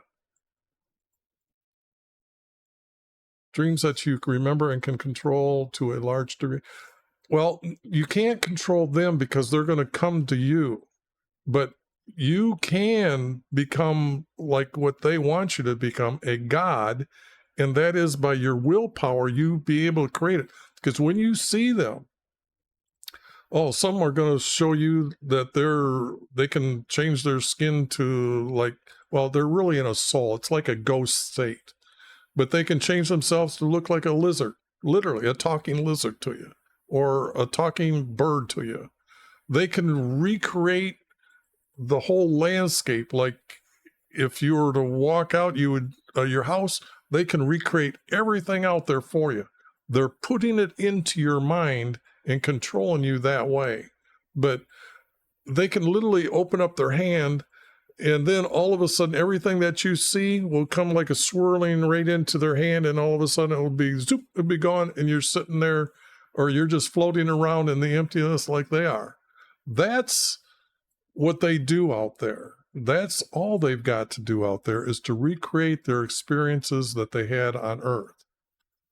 But it's a place where souls are going, that our Creator is giving them their last chance now that they're there and they know they're going to live forever, that they still can believe our Creator. And then when Jesus comes a second time and there is no more man on earth, then our Creator is going to divide those in the abyss as well as those on the earth. Some are going to go live in Jesus's kingdom with him, and everyone else is in the abyss, or what's known as hell. Now, I don't know if hell has fire, but the object of hell is to always be separated from those who are obeying our Creator. And when you understand coming out of the abyss and now knowing that you're going to live forever, that's going to change your mind to say, what just happened to me? And they're talking like, yes, I'm going to be there with them. And now that you know what I've told you, you'll say, I don't want to be with them. You really won't want to be with them, because heaven is going to be a little bit different. I don't know what heaven is going to be like, but I know our Creator is a being of light. And when you hear about people experiencing this light as a near-death experience, that's true. They are hearing voices coming from heaven, and they're seeing this light, and they're standing in the darkness and yet seeing this light and hearing them call to them. So I would rather be with our Creator, because look, evil people are going to do evil things to you. You will find that when they're controlling you right now in your lucid dreams, it's just amazing that that's what they want to do to you. They're looking for you to burst a light from your body. I know this only comes from knowledge that I've been on the other side 50, 60, 80 times to know what they're seeking from you. That's why they make babies cry. They want them to burst that light, because there is no light out there in the darkness. But what they're doing is absorbing it, or trying to absorb it from that. Is when you lose your seed in the night, that burst, they're gathering this. When those guys are sitting around meditating and all of a sudden they have this sexual experience of a complete hard-on and the bouncing around of it, but no seed loss, they're all sitting around him waiting for that, to gather that light from those that are meditating like that.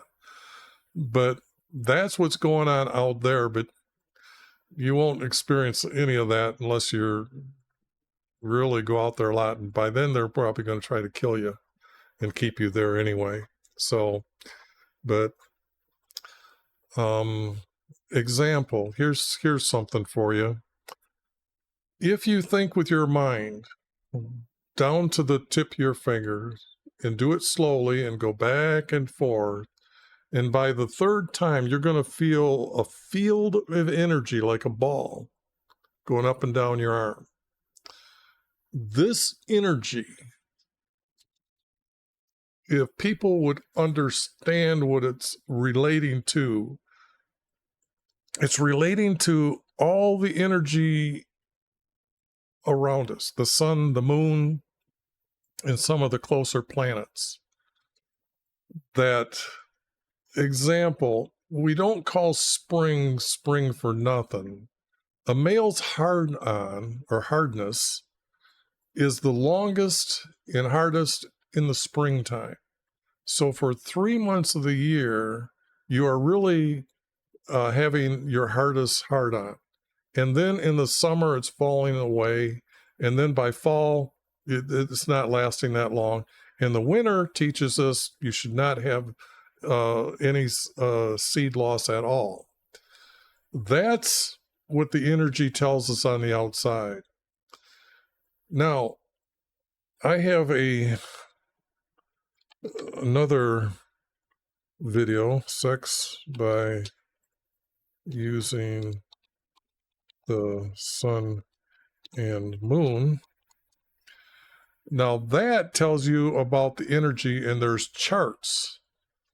In the moon chart will tell you which days you are supposed to share your love. And if you, the way it should begin for you is the next time you get close enough to a release, stop and suck up from your tailbone as hard as you can. What that's doing is it's opening up the holes that you need.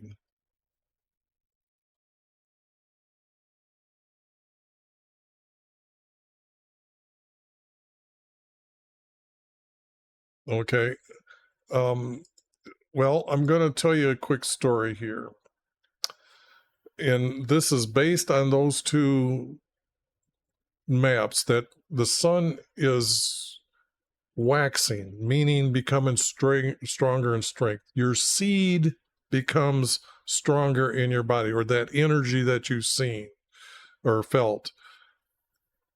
From the 5th day to the 15th day, if you share your love in those days, after you pull up from your tailbone and don't release your seed, you will have a hard-on, and then tell her that slow down, stop.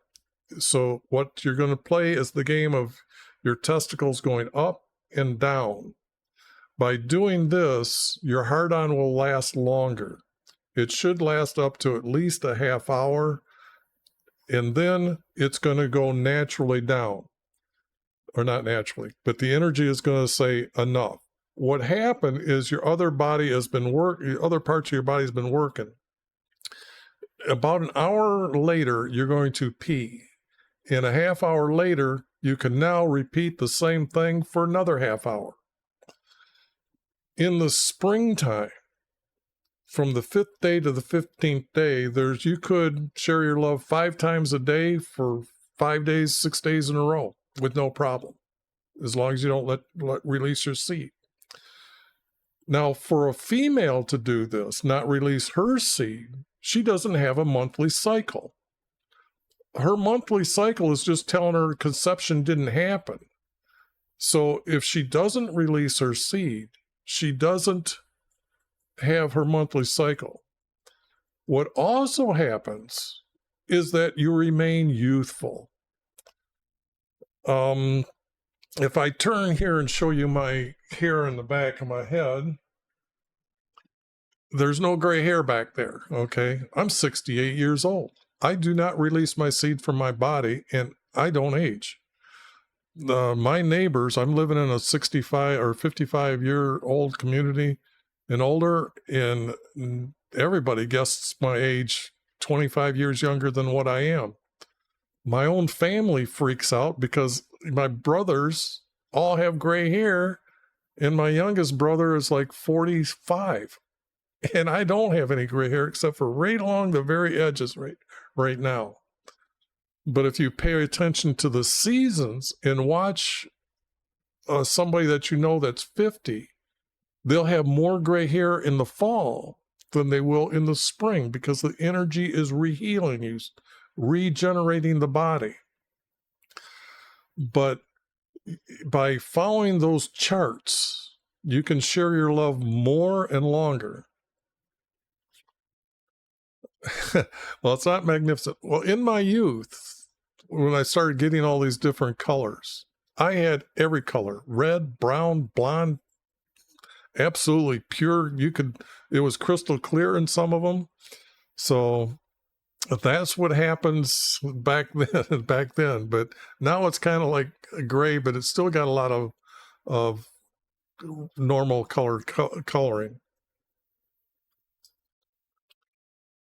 But I think the brown is gone, and now it's pretty much black. But literally, look at that.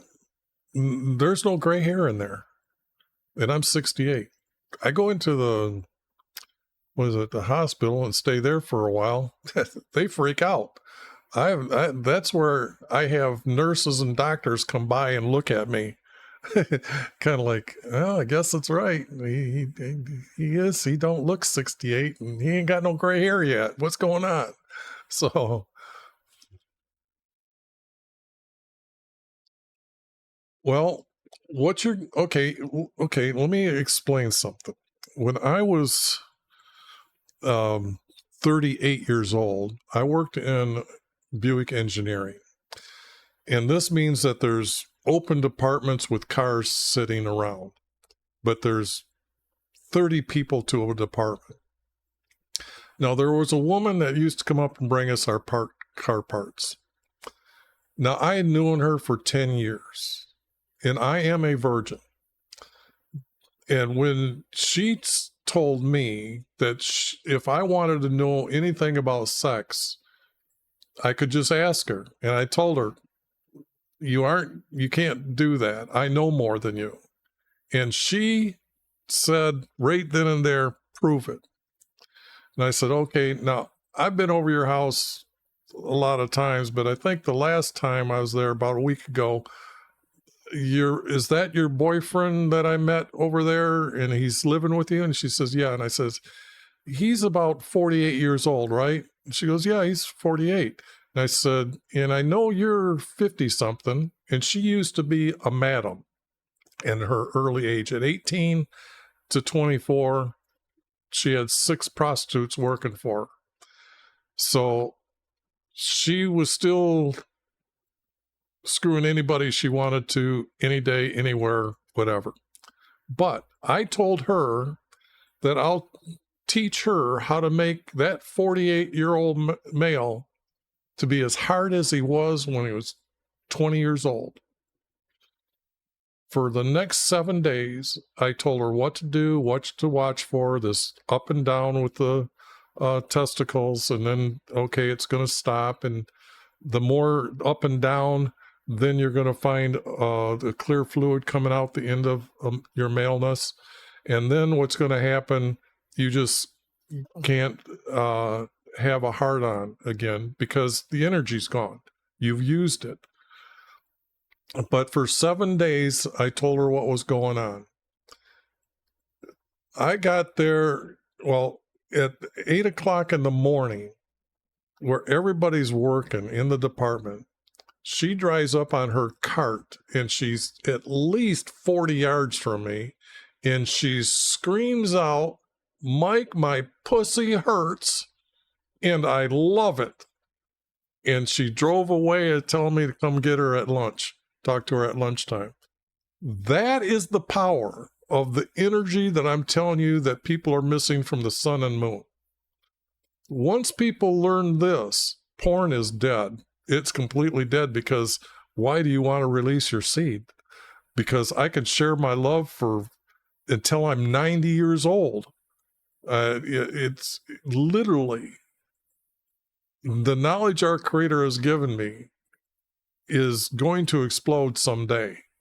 And once you experience how to share your love and teach her that let's stop, let's do this, let's do that, and you'll find that all of a sudden, okay, hour later, I can pee. Let me check that to see if he's right that I can do that again. And you can do that again. You can share your love again. Those that are at like age 16, they could share their love 7, 8 times a day, probably for 6, 7 days. That's how much energy is flowing through the body of a younger person. But as you get older, it's still going to wane down.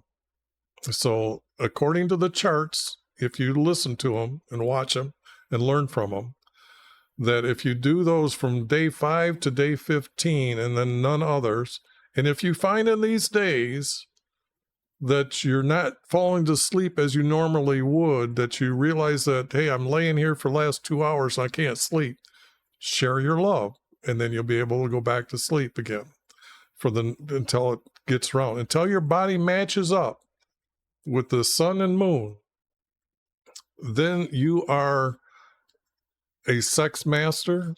And if you ever read the text or heard of the book, The Art of War by Sun Tzu, that is this knowledge I am revealing more than what he revealed. But when you share your love and then go read that book, you're going to start laughing because you're going to realize that this is for males, this is for me, females, dude, this is for males, and you're going to say, this book is not about war. But that's how the Taoists hid their knowledge so they could leave it in front of people for other people to find.